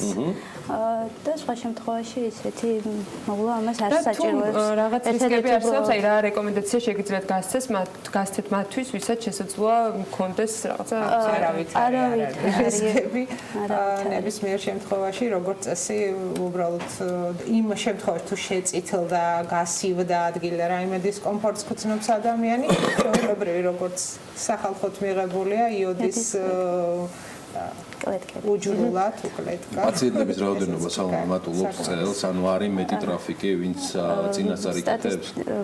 მე ზუსტ ინფორმაციას ვერ ვფლობ ამ შემთხვევაში. დაახლოებით კი. მაინც მატება შაშანდილთან შედარებით. შაშანდილთან შედარებით. ალბათ რაღაცა უფრო აგრესიული საინფორმაციო კამპანიაა. ხალხთან საჭირო დამეთანხმებით რა. ყოველდღე მენებს ვერ გავიკეთებ. პირდაპირ ეთერში ვერ თქვენ ვერ შეგაწუხებთ და სალომეს საქმობძანებით, მაგრამ ავიცი მაქსიმალურად ალბათ ადამიანები ჩაერთვებიან ხო ამაში. ყოველ შემთხვევაში ალბათ ყველა თითოეული მოქალაქე უნდა ვცდილობდეთ, რომ იმ ადამიანების ყურამდე მივიტანოთ ამბავი, ეს იქნება პირად ურთიერთობებშიც ალბათ და არა მარტო ეკრანებიდან, რომ ეს მათ ჯანმრთელობის ხსნის შესაძლებლობაა. დიდი მადლობა ამ შესაძლებლობისთვის, დიდი მადლობა რომ მომეცით საშუალება რომ პირდაპირ ეთერში, ასე ვთქვათ, მიგვეცა მაგალითი იმ საერთო პროგრამისთვის, რომელსაც დაავადებათა კონტროლის ცენტრს აქვს დაწყებული. და დიდი მადლობა რომ ესე გაახალისეთ ჩვენი საეთერო და ეს ჩემი კოლეგები, რომლებიც ბედნიერები არიან იმითი რომ პირდაპირ ეთერში მორიგი რომ დაცული იქნება. რომ მე დაცული ვიქნები. ისინი ჩემზე ზრუნავენ ხალხო. იმედს რომ არასოდეს მოგვიწევს ჯალათის მოწვევა სტუდიაში რომ დემონსტრაცია არ გააკეთო გილიოტინის როგორ აჭრის რაღაცა შედეგები. მადლობა დიდი ხათუნა ზახაშვილს დაავადებათა კონტროლის ცენტრის გადამდებთ დაავადებათა დეპარტამენტის უფროსს და ასევე სალომე ბერიას, რომელმაც ფანტასტიკურად აი ყველაფერს წარმოგიდგენა დაავადებათა კონტროლის ეროვნული ცენტრის ლაბორანტია. გაიგეთეთ დაწრები. დაახლოებით 60-80% იქნებით დაცული. 200-ზე მეტი ვირუსია, მაგრამ მათში ყველაზე მძიმე არის გრიპი და სწორედ აი ამ ერთ-ერთი ვირუსთაგან, გრიპისგან, დაახლოებით 60-80%-იანი ალბათობით ვაქცინა დაგიცა. ასე, გავიდეთ რეკლამაზე და შესაბამისად ამის შემდგომ კიდევ ერთი რუბრიკა ნინო ზამბახიძე თავისი შესანიშნავი სტუმრებით და სტუმრით სულ მალე დაგიბრუნდებით რამდენიმე წუთში. რეკლამის შემდეგ ნინო ზამბახიძის რუბრიკის დრო მოვიდა. საქართველოს ფერმერთა ასოციაციის თავმჯდომარე, ახალგაზრდების ინოვაციური იდეების მორიგ საინტერესო შედეგს გვაცნობს დღეს. დღეს ნინოს სტუმრები იქნებიან ნიკა ონიანი, ბუქეარის გუნდის წევრი და ქეთი ებანოიძე, იმპაქტ ჰაბ თბილისის თანადამფუძნებელი. ამ მაგიდიდან სტუმრობის შემდეგ უკვე ინაცვლებენ ნინოსკენ და სწორედ იქიდან შემოგვიერთდებიან. დილა მშვიდობის, ნინო, მივესალმები შენ სტუმრებსაც, საქმიანი დილის მაყურებლებისთვის კარგად ნაცნობებს და დარწმუნებული საინტერესო ამბები გვაქვს დღესაც. მოგესალმები, ანა, მივესალმები ჩვენს მაყურებელს. ალბათ ხვდები, რომ სოფლის მეურნეობას ხშირად თანამედროვე ტექნოლოგიებს და განათლებას უკავშირებთ და ამიტომ გადავწყვეტეთ, რომ მრავალფეროვანი გავხადოთ ჩვენი რუბრიკა და სხვადასხვა ახალგაზრდა, რომელიც ინოვაციურად ხედავს ასევე სოფლის მეურნეობასაც, მოვიწვიოთ, თუმცა აქვე უნდა აღვნიშნო, რომ იმპაქტ ჰაბმა, როდესაც გამართა, ესე ვთქვათ, კონკურსი, მეც გახლდით ჟიურის წევრი და არაერთი ძალიან საინტერესო ახალგაზრდა გამოვლინდა, რომელსაც ძალიან ინოვაციური ხედვები ქონდა. მათ როგორც აღნიშნე, ერთ-ერთი გამარჯვებული არის ნიკა ბუქეარიდან. უფრო მეტ დეტალებს ჩვენ მათგან შევიტყობთ. ქეთი, ძალიან დიდი მადლობა ეთერში ჩვენთან მობრძანებისთვის. პირველი შეკითხვით მინდა გადმოვიდე შენთან და მაყურებელს უფრო დეტალურად აუხსნათ, რა არის იმპაქტ ჰაბი, იმიტომ რომ ხშირად გვესმის ეს ჰაბები, ჰაკათონები და ძალიან ბევრ, ესე ვთქვათ, კითხვას იწვევს ხოლმე, რომ აი, როგორ შეიძლება მიიღონ მონაწილეობა, ან საერთოდ რას აკეთებ და მოკლედ რომ მოვყვეთ თქვენი ორგანიზაციის შესახებ. დილა მშვიდობის და დიდი მადლობა მოწვევისთვის. იმპაქტ ჰაბი, როგორც იცით, არის საერთო სამუშაო სივრცე, რომელიც არის გლობალური ქსელის ნაწილი. მსოფლიოს 100-ზე მეტ ქალაქში არსებობს იმპაქტ ჰაბი და ზოგადად ჩვენც და იმპაქტ ჰაბებიც მსოფლიოში ძალიან აქტიურად უჭერთ მხარს სოციალურ მეწარმეობას, სტარტაპ სტარტაპებს ზოგადად და გარდა ამისა ჩვენი იმ ინფრასტრუქტურის გარდა რომელსაც თავაზობთ ადამიანებს რომლებიც მოდიან Impact Hub-ში ვახორციელებთ სხვადასხვა პროგრამებს და პროექტებს ღონისძიებებს. ერთ-ერთი ასეთი პირველი პროგრამა იყო სწორედ Social Impact Award-ი, რომელიც ჟიურიც შენ იყავი ნინო. მე მგონი ძალიან კარგი შედეგით დავასრულეთ პროგრამა, იმიტომ რომ სამივე გამარჯვებული გუნდი, რომელიც პროგრამის ფარგლებში გამოვლინდა, ძალიან ისეთ აქტუალურ სოციალურ პრობლემებს ეხება და ფიქრობენ აი ამ პრობლემების ძალიან ინოვაციური გადაჭრის გზებზე. რა უთხრათ ჩვენს მაყურებელს? მთლიანობაში 200-მდე სტუდენტი მოვიცავით, იმიტომ რომ ეს Social Impact Award-ი რამდენიმე ეტაპისგან შედგება. პირველი ნაწილი არის workshop-ების სერია, რომელზეც დასწრებად შეეძლო ყველა ნებისმიერ მსურველს და სადღაც 200 სტუდენტი მოვიცავით ამ პირველ ეტაპზე. ამის შემდეგ უკვე workshop-ების ნაწილის შემდეგ შემოვიდა 48 აპლიკაცია, ანუ 48 სოციალური იდეა, სოციალური ბიზნეს იდეა და მათ შორის შეერჩა 7 ფინალისტი გუნდი. ეს 7-ვე გუნდი მთელი ზაფხულის განმავლობაში ძალიან აქტიურად მუშაობდნენ თავის იდეებზე, ჰქონდათ შეხვედრები მენტორებთან, ტრენერებთან, იმუშავეს ფინანსური მიმართულებით, მარკეტინგის მიმართულებით, იურიდიული მიმართულებით, ყველა მიმართულებით, რაც შეიძლება რომ დაჭირდეს იდეას პროტოტიპად ქცევაში. საბოლოოდ ეს 7 ფინალისტი გუნდი წარდგა უკვე ჟიურის წინაშე, მათ ასევე მოამზადეს ვიდეო რგოლები, რომელიც იყო ატვირთული ვებგვერდზე და საზოგადოებას შეეძლო ხმა მიეცა თავის რჩეულისთვის და საბოლოოდ ჟიურის მიერ შეირჩა 2 გამარჯვებული გუნდი და საზოგადოებამ შეერჩა 1 რჩეული. რადგან გამარჯვებულ გუნდზე გადავედით, მაშინ მეორე შეკითხვით ნიკასთან გადავალ. ნიკა, შენი იდეა იყო ძალიან ორიგინალური, შენი და შენი გუნდის. პირველი შეკითხვა რაც მაქვს, რატო ბუქე არის? იმიტომ რომ ყოველთვის მე მჯერა ერთი რამის, როდესაც ახალგაზრდები კონკრეტულ იდეამდე მიდიან, დარწმუნებული ვარ ხოლმე, რომ ამაზე განხილვა არის, იმიტომ რომ საიდან მოდის ახლა ეს იდეა, თუ თქვათ შენ იქამდე ეს არ გინდოდა რომ გქონოდა, ან რა ვიცი, შენი გუნდის წევრებს რაღაცა ახალმა ინოვაციურმა ხედვამ დაანახა, რომ ეს იყო საჭირო. რატო ბუქე არის და საერთოდ როგორ ჩამოგიყალიბდათ ეს იდეა? მოგესალმებით, პირველ რიგში მივესალმებით თქვენს მაყურებელს ადვილ მოწვევისათვის. რა შეეხება უშუალოდ იდეის დაბადებას, თანადამბუზებების შეკრებილები ვიყავით და ვიხსენებდით სკოლის პერიოდს, კარგ მოგონებებს და სახალისო ამბებს. თუმცა ყველაზე ცუდი მოგონება, რომელსაც ყველას ჰქონდა, იყო ერთი მოსაბეზრებელი წიგნების კითხვა, იმ არა საინტერესო მასალის გააზრება, რომელიც ჩვენ არ გვაინტერესებდა. მაგალითად, ჩემთვის იყო ეს ქიმია, რადგან საერთოდ არ მიზიდავს ქიმია და მახსოვდა ის ცუდი მოგონება, როდესაც მიწევდა ერთი და იგივე მოსაბეზრებელი ტექსტი, საათობით კითხვა, თავში მაინც არაფერი არ შედიოდა და უბრუნდებოდი ხელახლა და ხელახლა.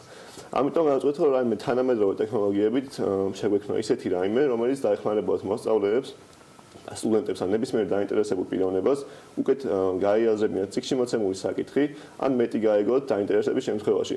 სწორედ ამიტომ შევქმნით ბუქეი არის, რომელიც არის ინოვაციური მობილური აპლიკაცია დაფუძნებული augmented reality-ზე, ან გაფართოებულ რეალობაზე, რომელიც გულისხმობს მობილური ტელეფონის კამერის გამოყენებით, წიგნში მოცემული საკითხთან დაკავშირებით, რელევანტური ვიდეოს, 3D ანიმაციის, 3D მოდელის, სხვადასხვა კონტენტის ჩვენებას, რომელიც ეხმარება მოსწავლეს უკეთ აღიქვას, გაიაზროს და მეტად სახალისო და ინტერაქტიული გახადოს სწავლების პროცესი. ნიკა, რა მაინტერესებს პირველი შეკითხვა ეხლა დაწუნებულად ჩემი შვილები გადაირევიან ეხლა ეს მათთვის ყველაზე მიმზიდველი აპლიკაცია იქნება. ეს გაქვთ Android-ზეც და iOS-ზეც და შეუულიათ რომ ჩამოტვირთონ თუ ჯერ სატესტო რეჟიმი არის, ანუ ეგეც რა უთხრათ ჩვენს მაყურებელს. რომ ყველა მშობელი თავის შვილისთვის გადაწყვეტს რომ ქიმია გაამარტივოს. Social Impact Award-ის განმავლობაში ჩვენ დავხვეწეთ ჩვენი ბიზნეს გეგმა, ჩამოვაყალიბეთ პროტოტიპი, გავაკეთეთ და გავწერეთ ბიზნეს გეგმა. გამომდინარე იქიდან რომ ჩვენ უნდა ვიზუალიზაცია მოვახდინოთ ყველა წიგნის, ეს იქნება სახელმძღვანელო თუ სამეცნიერო. ამჟამად ჩვენ მხოლოდ პროტოტიპი, რომელიც არის 10 გვერდიანი წიგნი, რომელიც გამოშვებულია 100 ეგზემპლარი. გამომდინარე აქედან ჯერ მასშტაბური არ არის და მხოლოდ საჩვენებლო და პროტოტიპად შეიძლება გამოდგეს და ამ წლის ბოლოსთვის გვაქვს რომ გამოუშვათ რამდენიმე წიგნი, რომელზეც შეიძლება როგორც Android-ის მომხმარებლად, ასევე iOS-ის მომხმარებლად ჩამოტვირთონ App Store-დან და Play Store-დან და უფასოდ მიიღონ ცოდნის ვიზუალიზაცია. სანამ მეორე შეკითხვა შენთან გადმოვალ, კეთი, შენთან მინდოდა ესეთი შეკითხვა დამესვა. აი, რას ფიქრობ, რეალურად, ეხლა როგორც ახსენა, ბიზნეს გეგმა დაწერილი აქვს. თქვენ ყველა ბენეფიციარს ბიზნეს გეგმა აქვს. რაც ვფიქრობ, რომ ეს არის დამწყები ბიზნეს 80% გაკეთებული, როცა ფურცელზე გადატანილი შენი აზრი და ფინანსური გათვლები. თქვენ ამ კუთხითაც ეხმარებით, რომ თქვა მათთვის გრანტები მოიზიდოთ და სხვადასხვა დაფინანსების წყარო უპოვოთ მათ თუ მხოლოდ ბიზნეს იდეის ჩამოყალიბებაში ეხმარებით და მათ მერე თქვა იქ არის crowdfunding-ი თუ ბიზნეს ანგელოზები მათ თვითონ უნდა მიმართონ. ამ კუთხით როგორ ხდება? იდეაში მთლიანად ეს კონკურსი ამაზე შედეგი არის ეს კონკურსის, რომ მოდის ადამიანი იდეით და ასრულებს ამით გამზადებულ ბიზნეს გეგმით. თუმცა ჩვენ მიუხედავად ამისა, მაინც არ ვფიქრობთ, რომ დავიბანოთ ხელები, ასე ვთქვათ, და ყველაფერი მივანდოთ მათ. ჩვენ ვეძიებით ინფორმაციას, სად რა შესაძლებლობები არის და აუცილებლად თუ კი რაიმე შანსი იქნება, რომ დაუშვათ რაღაცა სახის დაფინანსებაც მიიღოთ, მივაწვით მათ ინფორმაციას და დავუდგებით ყველანაირად მხარში, რა თქმა უნდა, ეს არ ნიშნავს იმას, რომ დასრულდა. თან ძალიან დიდი გამოცდილება აქვს ამ კონკურსს, ახლა ეს ჩვენ მომავალ წელსაც გვექნათ ამ კონკურსის გაგრძელებას და გასული წლის დაუშვათ ფინალისტებიც, გამარჯვებულებიც ძალიან აქტიურად ჩავრთავთ და აქ ძალიან ბევრი კონტაქტის საშუალება ექნებათ. ეხლა მიდიან ბელგრადში, როგორც იცით, გამარჯვებული გუნდები, იქაც დამატებითი ნეტვორკინგის საშუალებაა და დამეთანხმებით, რომ აი ამ კონტაქტებს და ურთიერთობებს ძალიან დიდი მნიშვნელობა აქვს სწორედ ამ ინვესტიციების მიმართ. ინვესტიციების მიმართულებით, ასე რომ ძალიან კარგი ნიკა. ეხლა სოფლის მეურნეობა, იმიტომ რომ მაინც ჩემი რუბრიკა არის და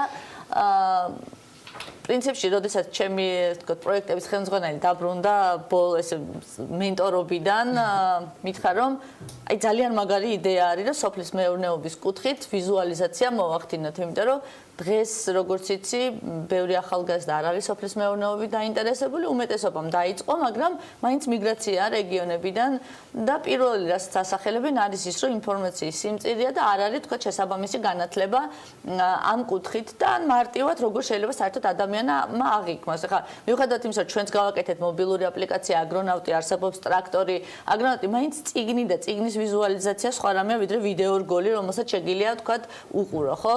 რას გეგმავთ სოფლის მეურნეობის მიმართულებით, იმიტომ რომ მე ვიცი რომ ჩვენგან წიგნიც გადმოგეცათ გზა ფერმერობამდე და როგორ ფიქრობ, რამდენად რეალურია რომ სოფლის მეურნეობაში შეიქმნას, ახლა მე ვნახე შენი საცდელი აპლიკაცია, რომ შეიძლება ხილი სალათი როგორ დაამზადო და ვთქვათ ბოსტნეული და ასე შემდეგ, ეგ გამოიყენო, როგორ შეიძლება რეალობაში გადმოვიტანოთ იგივე ის წიგნი, რომელიც შენს გაქვს ჩვენგან. როგორც აღმოჩნდა ჩვენი პროექტი დაფუძნებულია augmented reality-ზე, გაფართოებულ რეალობაზე, რომელსაც აქვს უსაზღრო შესაძლებლობები.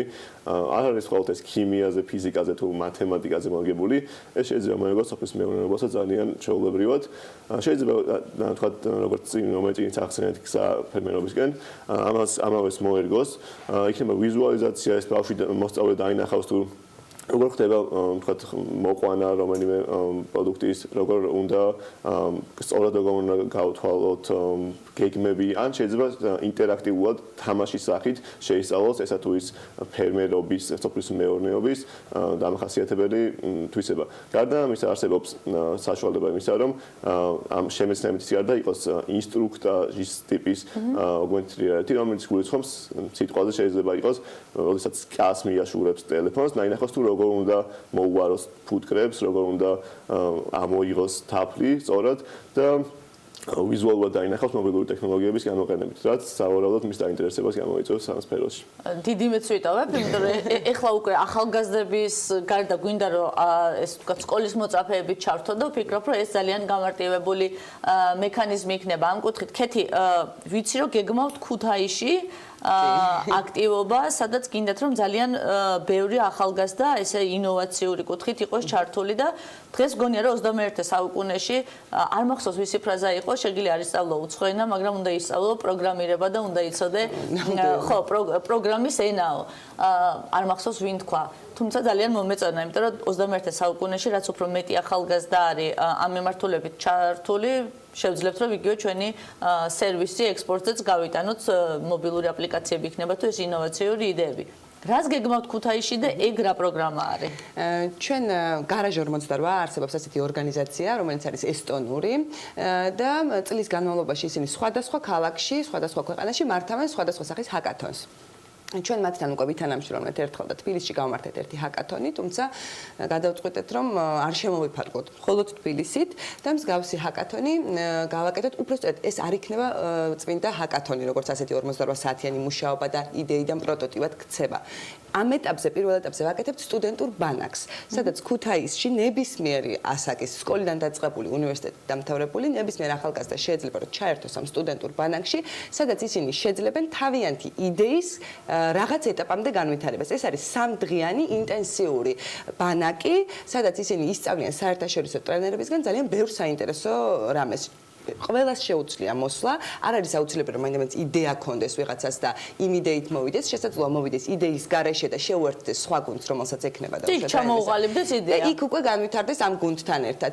ამ ასეთი ჰაკათონებისა და ბანაკების შედეგად სხვათა შორის ძალიან ხშირია, რომ ესეთი საბოლოოდ ძალიან საინტერესო და კარგი პროდუქტი იდება ხოლმე და ძალიან მინდა რომ ყველას ქუთაისში ვთხოვო ახალგაზრდებს რომ აუცილებლად მოვიდნენ, ჩაერთონ, იმპაქტ ჰაბის გვერდზეც დევს ეს ღონისძიება და შეიძლება ნახონ და გაიზიარონ და გაუზიარონ თავიანთ მეგობრებს, ვინც ქუთაისში ცხოვრობენ. მე მგონი რომ ძალიან საინტერესო იქნება. შემდეგი ეტაპი გვაქვს ბათუმში.